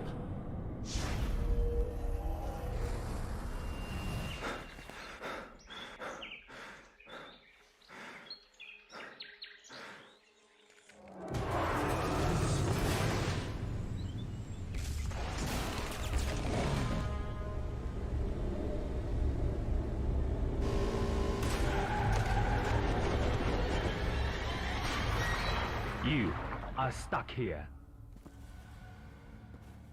You must accept the fact that there's no help but self-help.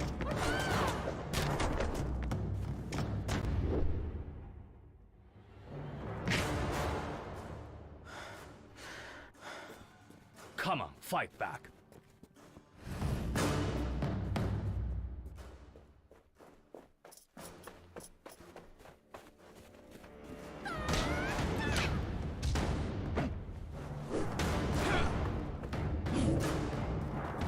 Remember, success is a journey, not a destination.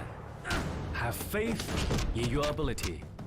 You will do just fine.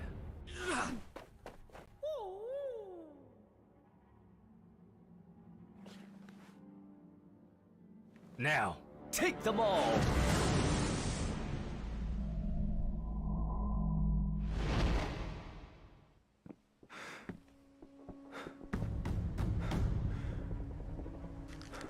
To know oneself is to study oneself in action with another person.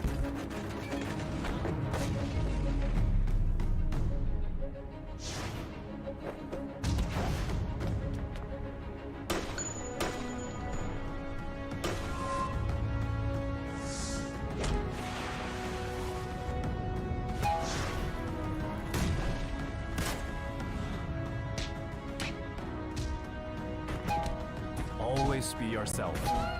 Express yourself. Have faith in yourself.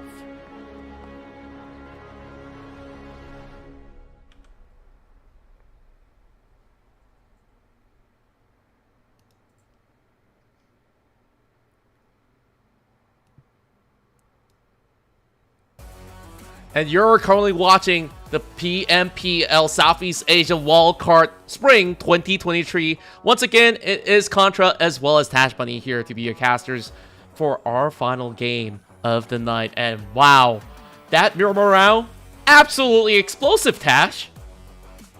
Yeah, honestly, it's plot twist on plot twist that we've seen on the last 2 days, where we thought strength in numbers would be the key to success, but no. Honestly, it's tenacity, it is strategy, and the ability to outwit your opponents, and that's exactly what Asha gave us today. We saw sparks of it on day one, but I didn't think it would go all the way to this extent today. And of course, the rise of the lower ladder players, BG coming in hot with 12 eliminations, Enigma with I think 17, I believe.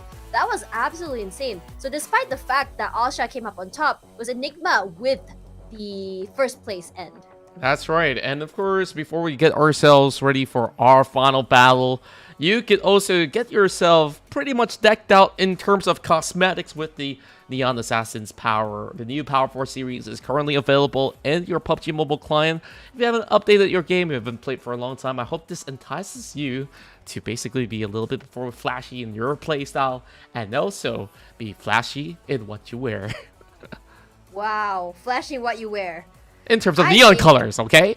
Yeah, it's really flashy. I think that I really like this bundle. I think this is a really cool bundle, especially the pink one at the end there. My favorite color has always been pink. So this can work. But honestly, if you not like it to be pretty, you can mix and match. But you know what? You don't need a mix and match. This Silver Guru set, new ultimate set available right now, which I think is hella cool. I like the whole beading going on there at the neck. I think it's very cool when you go in the game. There's the particle effects. It's how flashy it is and how much attention you can just be like, yeah, look at me. I am the coolest person in this entire server. And then you get a chicken dinner, right? And then everyone sees your chicken dinner screen and you're like, yeah, that's me, guys. Exactly. Look at how much awesome I am. Yeah, you really want to flex that skin in particular as well, because that is something that you don't see every day. The thing doesn't just wrap around the neck, it's all over that weaponry, so it's absolutely cool. If that doesn't entice you, you know, you love to grind your games, you love to play along with your friends, and you just have so many of all these things that you want to look forward to. Subscribe to the brand new Royale Pass Season 19. It's available in store, and you could possibly get so much rewards by just playing PUBG Mobile day in and day out. So you don't have to worry about, you know, what to wear for tomorrow's wardrobe in the game. Ooh, I think that is so cool that you get so many things from this. But my favorite thing is the Evil Glare ornament. Look at how cute it is. It's like an eyeball with little octopus legs. And we just saw this trailer earlier, Bruce Lee x PUBG Mobile. I think that the trailer is super dope. I like the performance at PMGC, and at the same time, you get so like your favorite characters get a little what is that word? Up what? Up. You know what? They look cool. Atas. Okay, they look hella cool. Yeah, they look very atas. If the word is Malay, atas means up. But anyways, follow us on all our social media: Malaysia, Cambodia, Myanmar, Philippines, and even yeah, that's it. But yeah, follow us. We have some really cool content on there. We have all of our VODs up there as well. If you want to do VOD reviews as a player, if you want to learn from the best, this is where you're gonna go. VOD reviews. I think the VOD reviews are just so underrated. We don't talk about them. Yeah, I would say that VOD reviews are so important for teams to actually get better in their own gameplay as well, and therefore you will always want to improve whatever is missing from your team. And also, I would like to also inform teams that currently for our final game, B will be sitting out in this particular matchup inside Myanmar. Therefore, we won't be seeing teams such as Austria Esports who have won that chicken dinner. And of course, we're about to get ourselves ready into the game. Before we get ourselves into that, of course, there is a final prediction. I know you talk about Curse, but this time, well, let's really dive down to it, because I saw Enigma on what they have offered. I saw West Point Mamba trying to fight off against an on-form Sin. I think like they stand a really good chance. So what say you? GameLab didn't have a good run in the previous round, so I think that this will be their redemption match to catch up in terms of points, and we all talked about going out to the lobby without points, so they're gonna try and make up for that. Yellow Galacticos as well didn't manage to do very well, and KE, so I think this will be like, as the final match of the day, I think like a lot of teams will be playing out of their minds. They'll be playing at a different bracing, they'll be playing at a different way, and I'm really hoping that everyone takes this momentum or the way that Sin, Asha, as well as BG has been playing, sort of like just turning off your brain sometimes, not being too, I would say, too rigid. And I think that Enigma, while they are great, that rigidness is kind of like what cost them sometimes. Yeah, and also I won't fault them for that, because they were basically committing to how many battles from start all the way to finish, and there was still a challenge coming from Power that did secure a top 3 finish. I think it was really respectable of what they did, and they have secured the most amount of points in that particular round for Enigma. So therefore, sometimes maybe you don't just have to play for a chicken dinner, you just want to ensure they walk away with the most points. And speaking of which, let's see which team will succeed in the final round.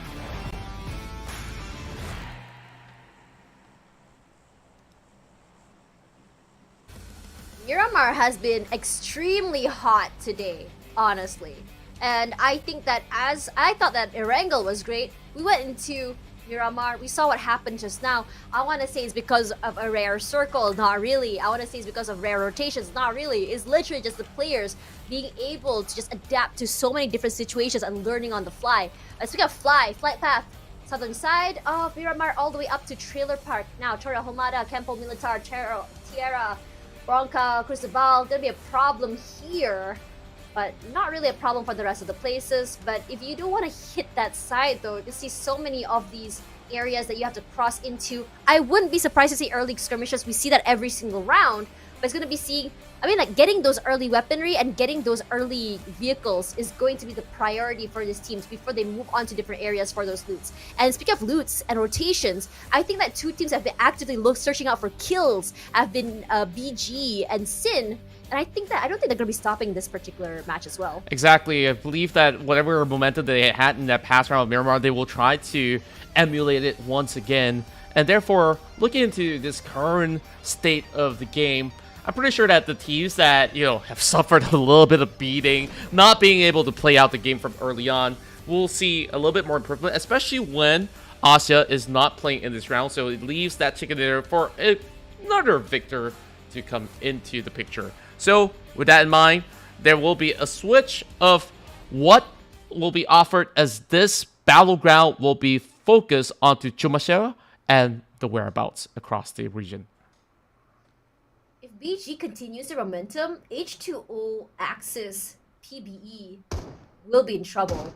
And speaking of trouble, Sonic in trouble. Look at how much damage is out. Yeets in the face one more time. Andrew showing himself why he's the scariest member of Falcon. And first blood already drawn. Exactly so. Whereas Los Leones tends to be the early game playground for many of all these teams to try to see if they could basically rain on their other team's parade for most part. Once you do deter a team very early on to only have maybe 2 members left inside Myanmar, it's kind of like you've confirmed them to settle in for a position that's less than top 5 for most part, because when you do have a numbers advantage inside Myanmar, you get to control more regions across the terrain. And sure, maybe there was certain miraculous plays that was being pulled off on global rounds. They can opt to do so, but it will be one of the most arduous and difficult feat for anybody to pull off. If you saw just now, BG and H2O were side by side, and part of me was just like, yeah, get them, BG. Take their spot. It's not favoritism or anything, but it's just honestly very fun to see the ones at the lower rung climb up, right? Regardless, it's a very, very different start this time. Like, yeah, we saw that first blood, but it's not as aggressive as the previous rounds. It's not as aggressive as seeing someone just actually hit someone's area and straight up go for those early skirmishes. I think the idea or the pressure that this is the last match of the day might be kind of like showing everyone that what's at stake here as we go toward Friday. And on top of that, the difference in seeing all the bottom teams actually go aggressive as well is kind of deterring some of the players that do like to play aggressive from kind of over-aggressing, from overheating. That's right. And for now, at least, like, they get to have a little bit more of a calm moment in the early stages of the game. So quiet. Yeah. I mean, it's stage 1. So peaceful. Shrinking for the time being. And wait, hang on, Contra. Look at Flash Vision. Let's They got the paradise for themselves. I was gonna say, let's enjoy the silence, because we didn't have that in the last 5 matches since yesterday. Well, don't worry about that. I believe that we'll be going on the break for tomorrow, because Choo Choo as well as Sir Cloud, they'll be coming on board. Oh man, I miss them. Yeah, I miss them too. I wish that we all get to hang out inside the studio. Whereas, of course, we'll eventually get that opportunity, or shall I say, eventually we'll be casting with Choo Choo as well. So you'll get your moment eventually. Now, back... I miss you. Okay, yeah, go on. Speaking of that, missing each other, shots not hitting anyone here as hang on to aggression. Playing in the front line. We love his jump shots here, but it's going to be Jen that opens up. Chi-Chi going down. Amir as well. Axis haven't been able to find their footing today. Gonna have to abandon their 2 teammates in this situation. Yeah. It's just 2 already. Unfortunate situation. And Nick on the other side. Caps eat up a lot of damage as well. I believe that's from Hang.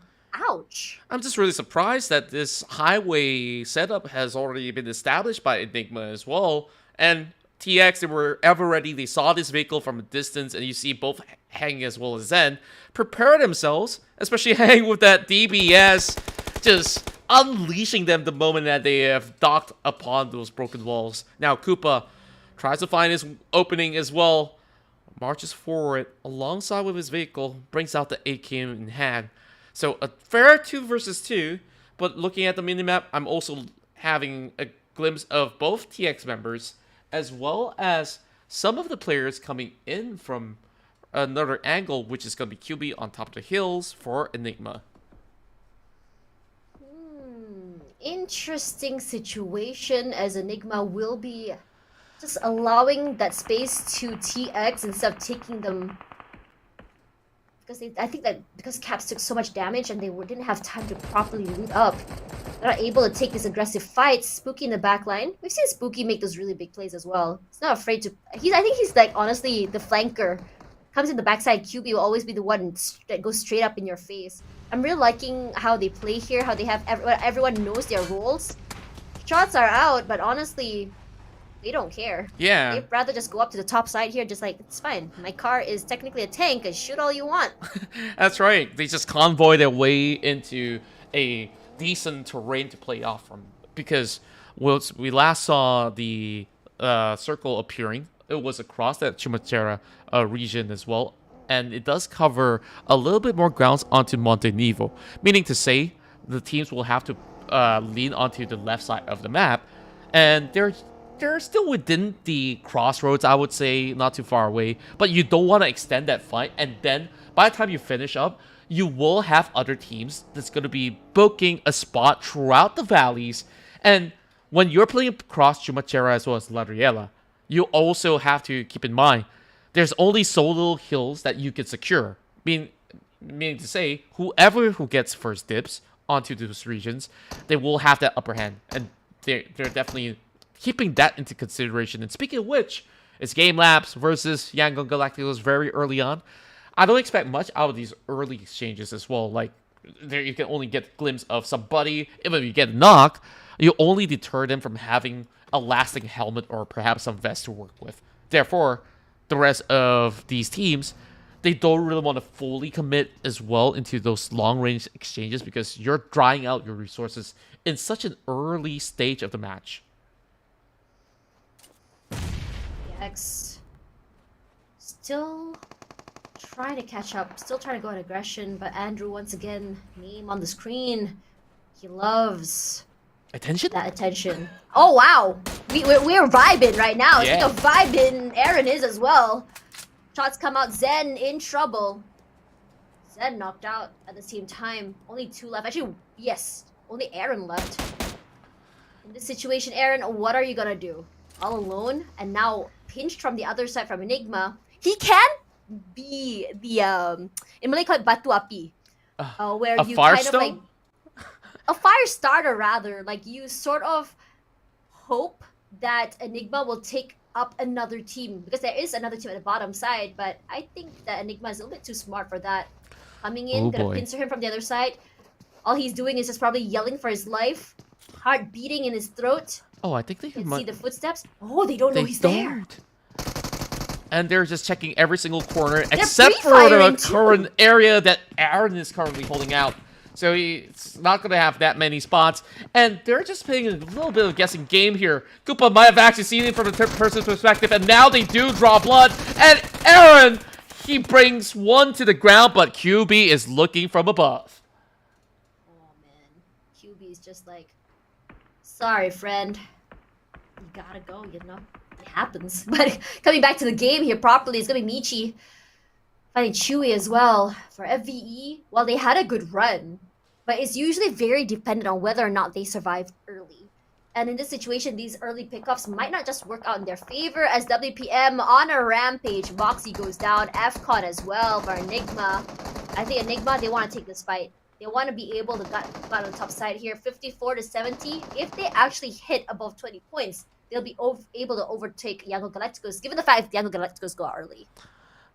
And now, just having some long-range trade-outs here. Just look at this interesting spread coming from Enigma, right? It's an absolute Bermuda Triangle sector that they are getting this coverage from.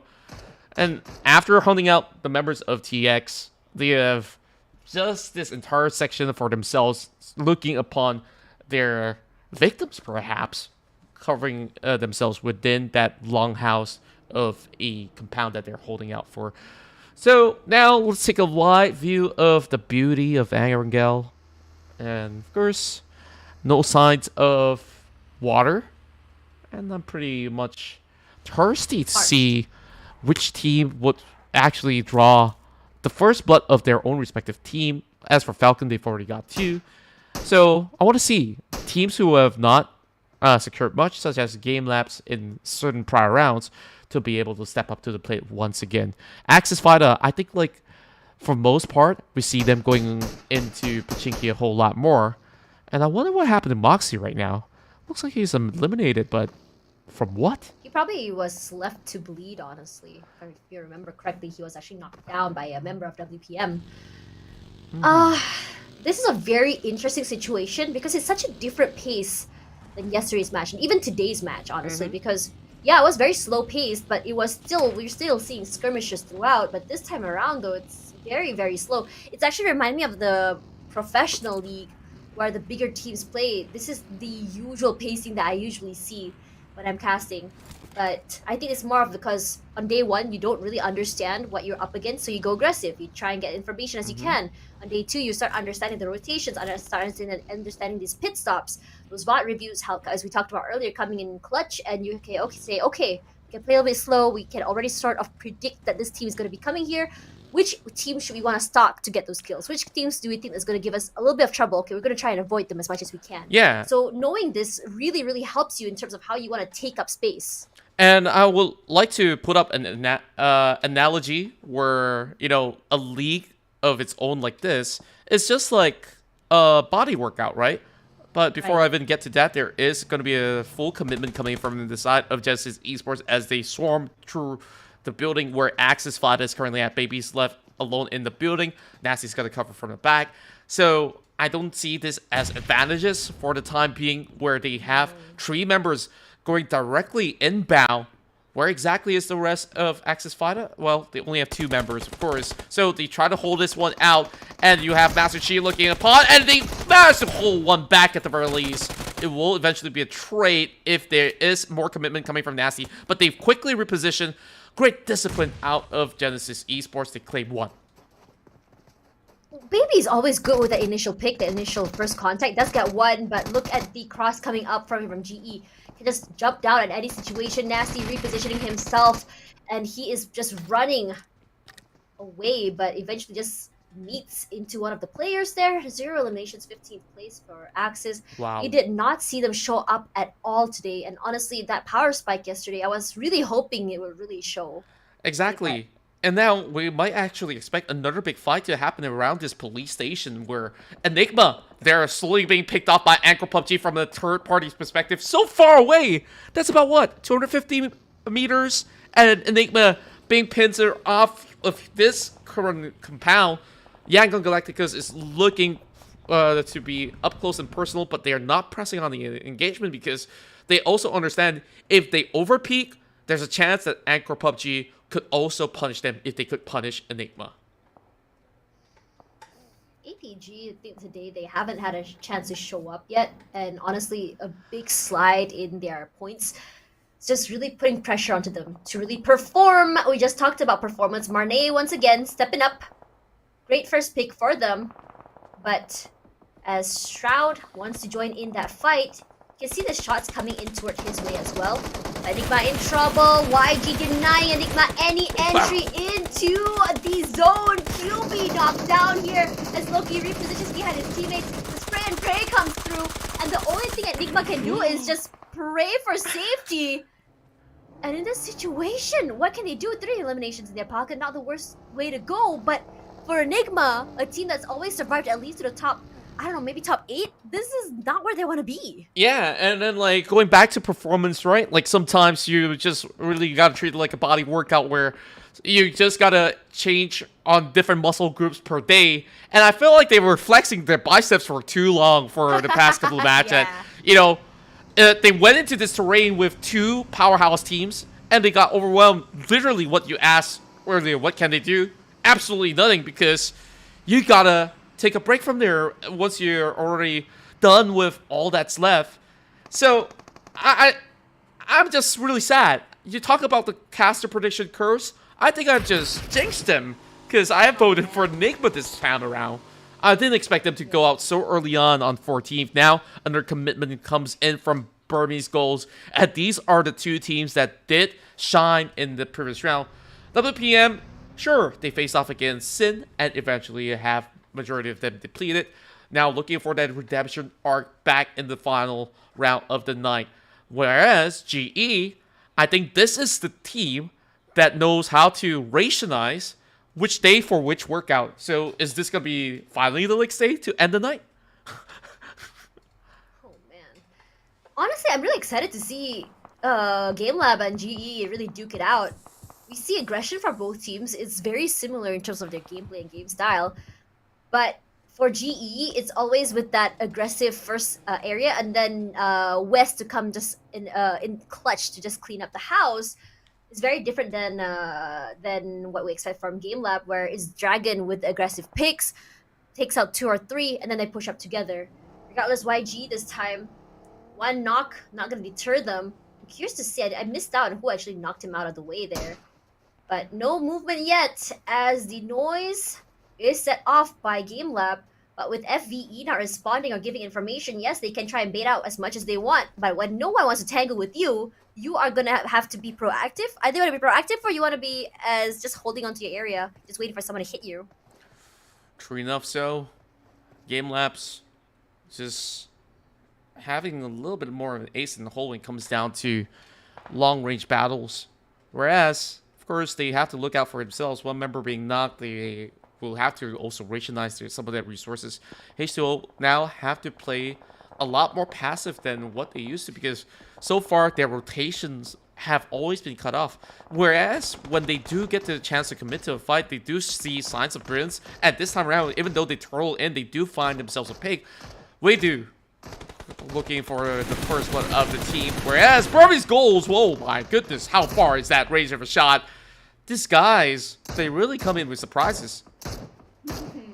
Sometimes you don't really expect it from teams that are quiet a little bit early. I mean, we talked about how fast a team can heat up. I think BG takes a little while, but once they do, they're almost unstoppable. They're always on Swarm. Now, if you see where the map is going here, 1, 2, 3, 4 on the top side there, most of them are really big teams that have performed.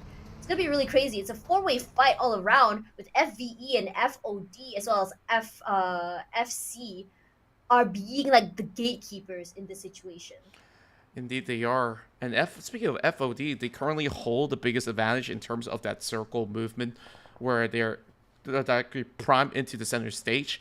I guess like they would appreciate a little bit of attention because nobody's gonna be around them for the time being. And once they do, this is a team that does look forward to lock onto the same respective team that goes in dueling against them. And most often than not, we do see them usually going with successive first hits at the very least. Now, KE rises up the top, finds an opening, and the rest of G-Lab, they're getting pincered by the rest of Genesis Esports as they're being piled upon, and the B line is now set into place. Ichi being the line of defense on the back end. Scotty holding on to the grenade as well. Dragon needing a little time to get back up, and the grenades are flying in. Here comes West with the cleanup. We love the aggression coming through here. Cooks up that nade. Is it gonna hit? No, yes it does. It's gonna be Smiles nade. Hits up Scotty. West just with the spray in. Cleans up Dragon. Scotty as well. Beautiful spray as well coming in from West 992 South. More shots coming in from the other side. We have another team wants to join in on the party. West barely surviving with his life, but GE with 5 eliminations in the bag. The aggression is looking so good for them, but GameLab with 12th place. Such a heartbreak. Yeah, quite a rough way to go as well. I mean, for GameLabs, they have looked phenomenal in the early parts of the day, and you know, it doesn't seem like they have enough of that stamina, and they were also being pit against so many different shots from angles. And oh my goodness, Bushon somehow survives and is trying to get himself wrapped up right now. The rest of KE really has to find a way back into this match, but with this huge reset, it gives Sin a lot of opportunity to actually strike upon them, but it looks like they do run off of majority of their grenades. Holanji from the back. The angles of the flank will not be covered by the rest of the members, and he will fall, leaving only 3 members behind for the time being. And thankfully, Lanju finds a little bit of crease to hide upon. This is actually for KE. Allows them to get the reset, allows them to revision, but Pop has his eyes on Master G. Moving away here, does spot him out. It takes a large chunk of damage. Boyshawn as well, playing on the side of the terrain, playing in the cover. Master Smile goes down, but Holy Lanju goes down to PBE rank it.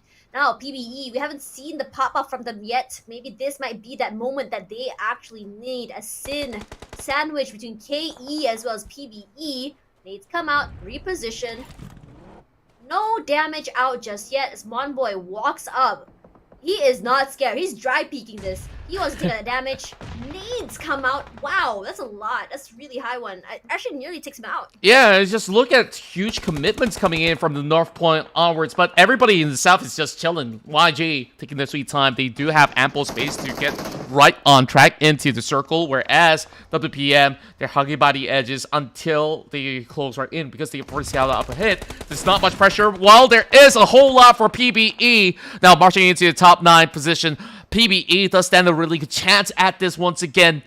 Though, you know, a lot of all these pressure have surmounted and they still draw out blood. 5 points on the table and the Titans of Sin have fallen to their hands.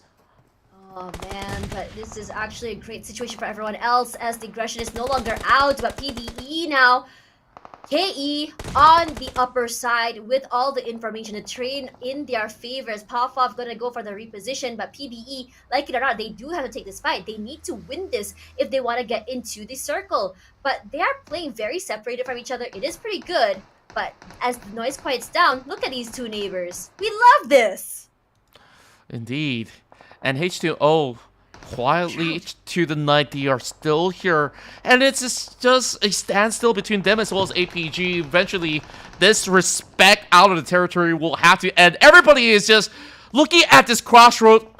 Is the chicken gonna cross? Do I get something in return? And now all they get is just grenades to the face and lots of bullets coming from this M249 by Shroud to be able to pin one out. Whereas Cute Loki, he knows that Anchor PUBG are fixated at another team and he's looking for an opportunity to strike from the outskirts. Oh, here's power.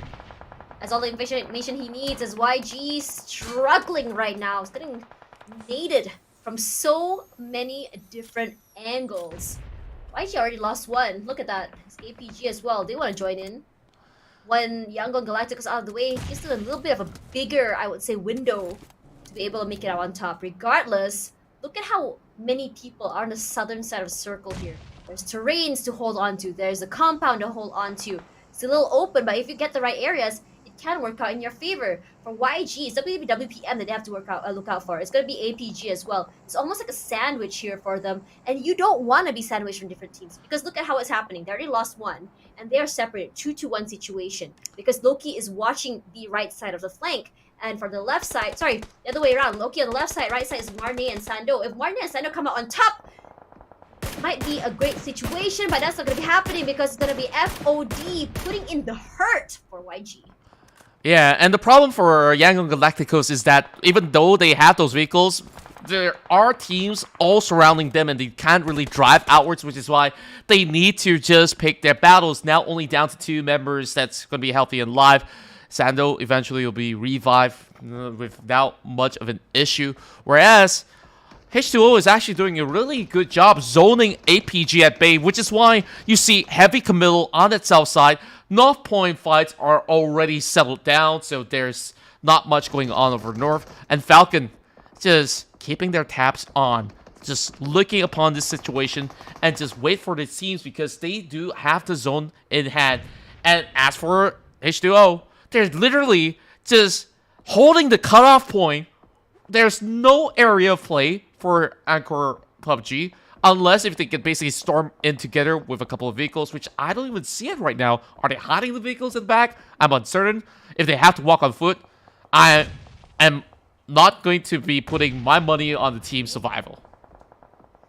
Marnie. Ooh, they do. Even in a very scary situation, still pops off. I don't know what goes through that man's mind, but I want in on that because that is a great mindset to have, even though you're struggling, even though you're in a very high pressure situation. Again, we're seeing a situation where the noise quiets down, But it's gonna be PBE that's gonna be breaking that. Cute Loki goes down. Whoa. Was already sort of projecting that, honestly. Come on, but what? Wow. It's a fiery squad from FOD. Blows them up, but H2O now in trouble. As it's gonna be, not H2O actually, it's actually APG that's in trouble. Chico tries to push up forward. 1 versus 1. Him versus the kid, as everyone else just going around here. Kids just trying to get those kills at the end of the day. And it's not gonna be happening as Encore, 5 eliminations in the bag, come out on top. They really have to go in for some quick save because look at the zone is already closing in. They're just by the edge of it. I hope they do have enough time. Ranger all alone as well. That grenade's gonna fly right in. Clips off his health bars. KE now storming their way through. Fast Vision Esports won't be able to make the cut for the top 5. And now, continuing on, this is where the big boys go on a battle of WPM right on the lower ground. And we saw how FOD just manhandled the entirety of PBE the moment that they show up. And they're going to reinforce the same pressure upon West Point Mamba. But at the very least, they do have some smokes. They will cover some tracks. And 6th place finish will go over on the hands of Anchor PUBG. I think they have made the best out of what was at stake when they pushed upon the members of H2O. And they both bow out almost at the same time. WPM wants to take back their throne. Taking it back. But they are going to be playing the proactive game. They are going to be taking their space, but they're going to be punished for it. Michi not watching the right side there. They are getting hailed by bullets from FOD, KE as well. FOD in the best possible situation. They have the high ground. They have a compound in their favor as well as lots of cover. WPM, they want to make it out on top. With only 3 members around, it's going to be a little bit hard. FCOT as well from the bottom side. We've seen the last round where Enigma had all of the winning conditions, but still losing to Asha. That's right, we have 2 Cambodian teams on top. The Khmer Rangers are now driving past forward on top of members of West Point Mamba, looking for Migs. One-man show. Can he do it though? And there's more to come. And that is going to be 1 grenade to settle the score straight. Easy does have to heal up though. 7 points for the side of West Point Mambas in terms of elimination. And now, full squats up ahead. Top 3, 4v4v4. And Falcon somehow lasted so long without really showing much signs throughout the map, and now it's playtime, baby. Yeah, playtime. They want to play. But for Falcon, in their position, I think that they have all of the best conditions right now. High ground area, a little bit of a terrain. It's so good, but FOD as well. They need to get a reset. I was kind of hoping that KE will actually push up because of that. There we go. The damage comes out there. FOD is trying their best. Just kind of pincer FOD from different areas. But look at the teamwork coming in from FOD. As they get the reset, they push up forward. They get that pickup. And the damage comes through. Ooh. The top gets dropped down. The damage comes out from the nade as well. FOD with the aggression. They were waiting for this situation to happen. They want to punish this aggression over and over again. They say, come forward and we will show you pain. And that's exactly what they did. And they moved their attention onto FCON. And they just get every single intel that they need. All they have to do is to deplete the rest of KE. More and more grenades sent in the way. And just red health bars all across KE. There's just no time for them to even resuscitate or even heal themselves with another massive nade coming from Nayax. They will secure the kills, and KE is out of match. Now, all that's left to do is for FOD to settle scores with Falcon Esports, who have secured a chicken dinner earlier today. Will they join in the ranks of Yangon Galacticos, who have got 2 in their pockets already? 4 members strong on both ends, and there's just this difficult terrain in between where you have a little bit of dip on that lower ground, and then there is a hill to climb, and therefore they have Nanax watching up over the top side, and Joseph finds the first pick.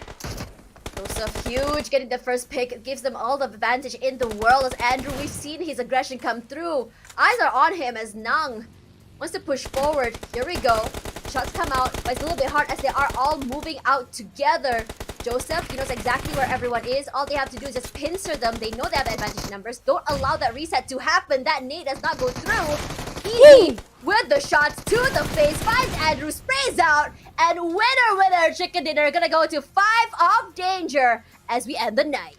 Vibe of Danger definitely offers a whole lot of chaos and a whole lot of pain to all the others that were involved in Myanmar, and they secure another chicken dinner for Cambodia itself. And of course, round of applause to the team, and they have been able to style on all that push upon those hills. It started off with PBE, and then you look at all the other teams that tried to march up ahead. KE didn't have a good time, and in that instance, they already know that they have all that advantage given onto them, and it's all down to their dire effort to hunt out for these numbers by the end of the round. And what a way to end the night. 859 damage to 167 damage taken. We can actually show that for FOD, the idea of staying alive is definitely the priority that they want to do. Strengthen numbers, making sure that they are healthy with enough resources to keep it forward. 3 eliminations in the bag, 36% team contribution. I can easily say that even though he is the MVP, his whole team were moving together, prioritizing which picks to go on together. And we're liking that. If you look at how they played, they already had some picks in mind. They're like, go, go, go. One person knocked down. Let's push up. Go, go, go. Andrew's over there. Let's quickly finish him off before we go on to the next other members. And I'm really liking this isolation, not allowing these teams to play together. Look at that. Teams to watch this particular round. FOD, FCON, WPM, KE.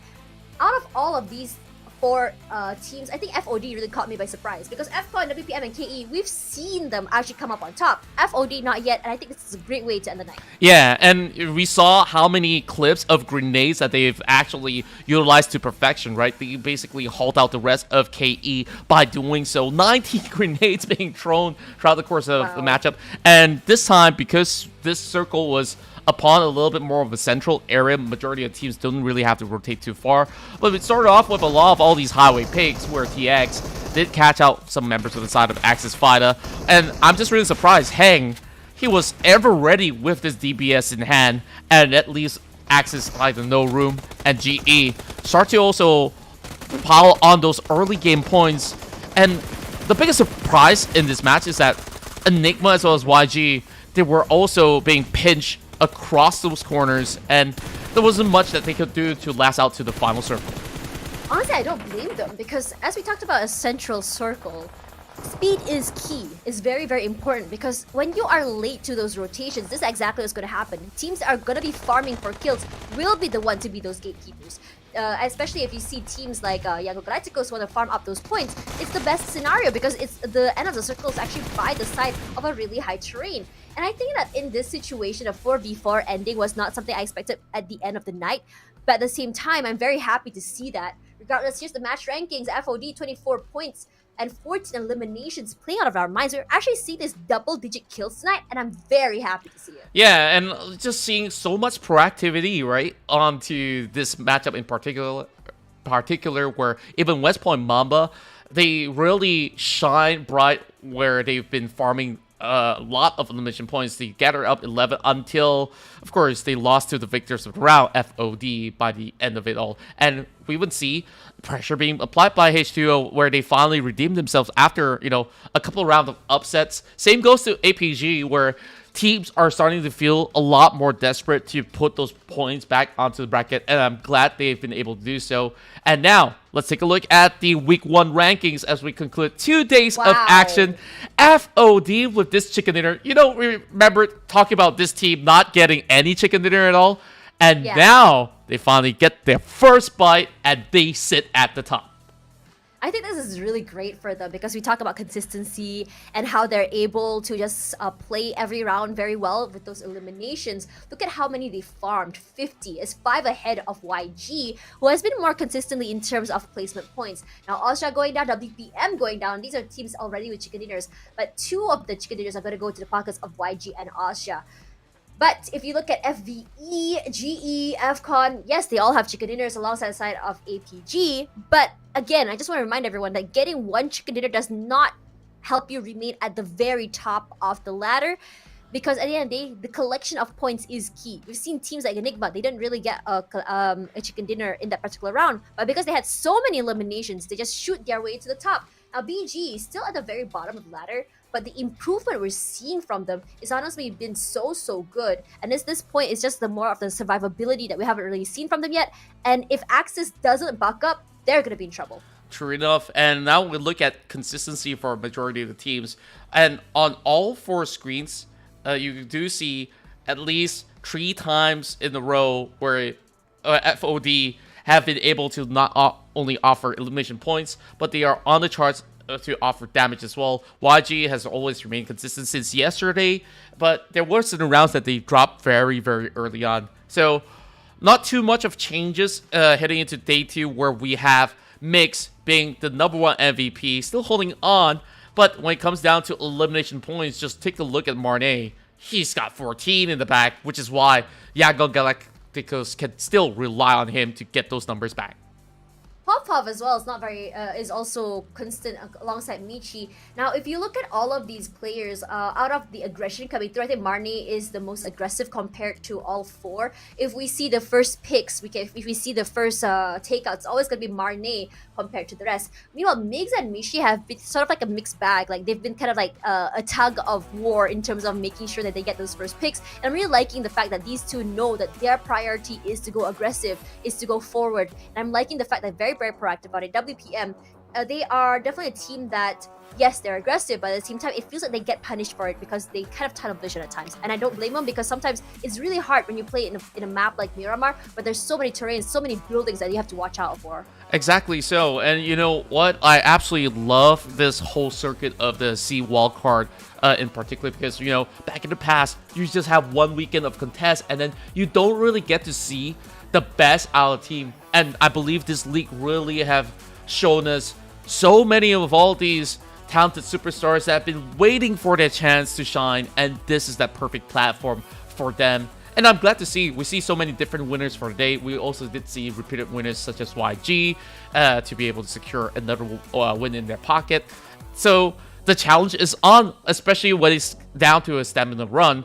You can also wait for the moment where even top teams eventually overheat, and then maybe that's where they go in for the run for the money. Overheat. I think we saw a few of those teams do that, but hopefully it's not going to be the case again tomorrow. We're going to be ending the night now. Thank you guys so much for spending time and watching. Don't forget to follow PUBG Mobile on all social media platforms based on your country, or even just the English one in particular. So I'm Tash alongside Contra. This is us signing out. Love you guys.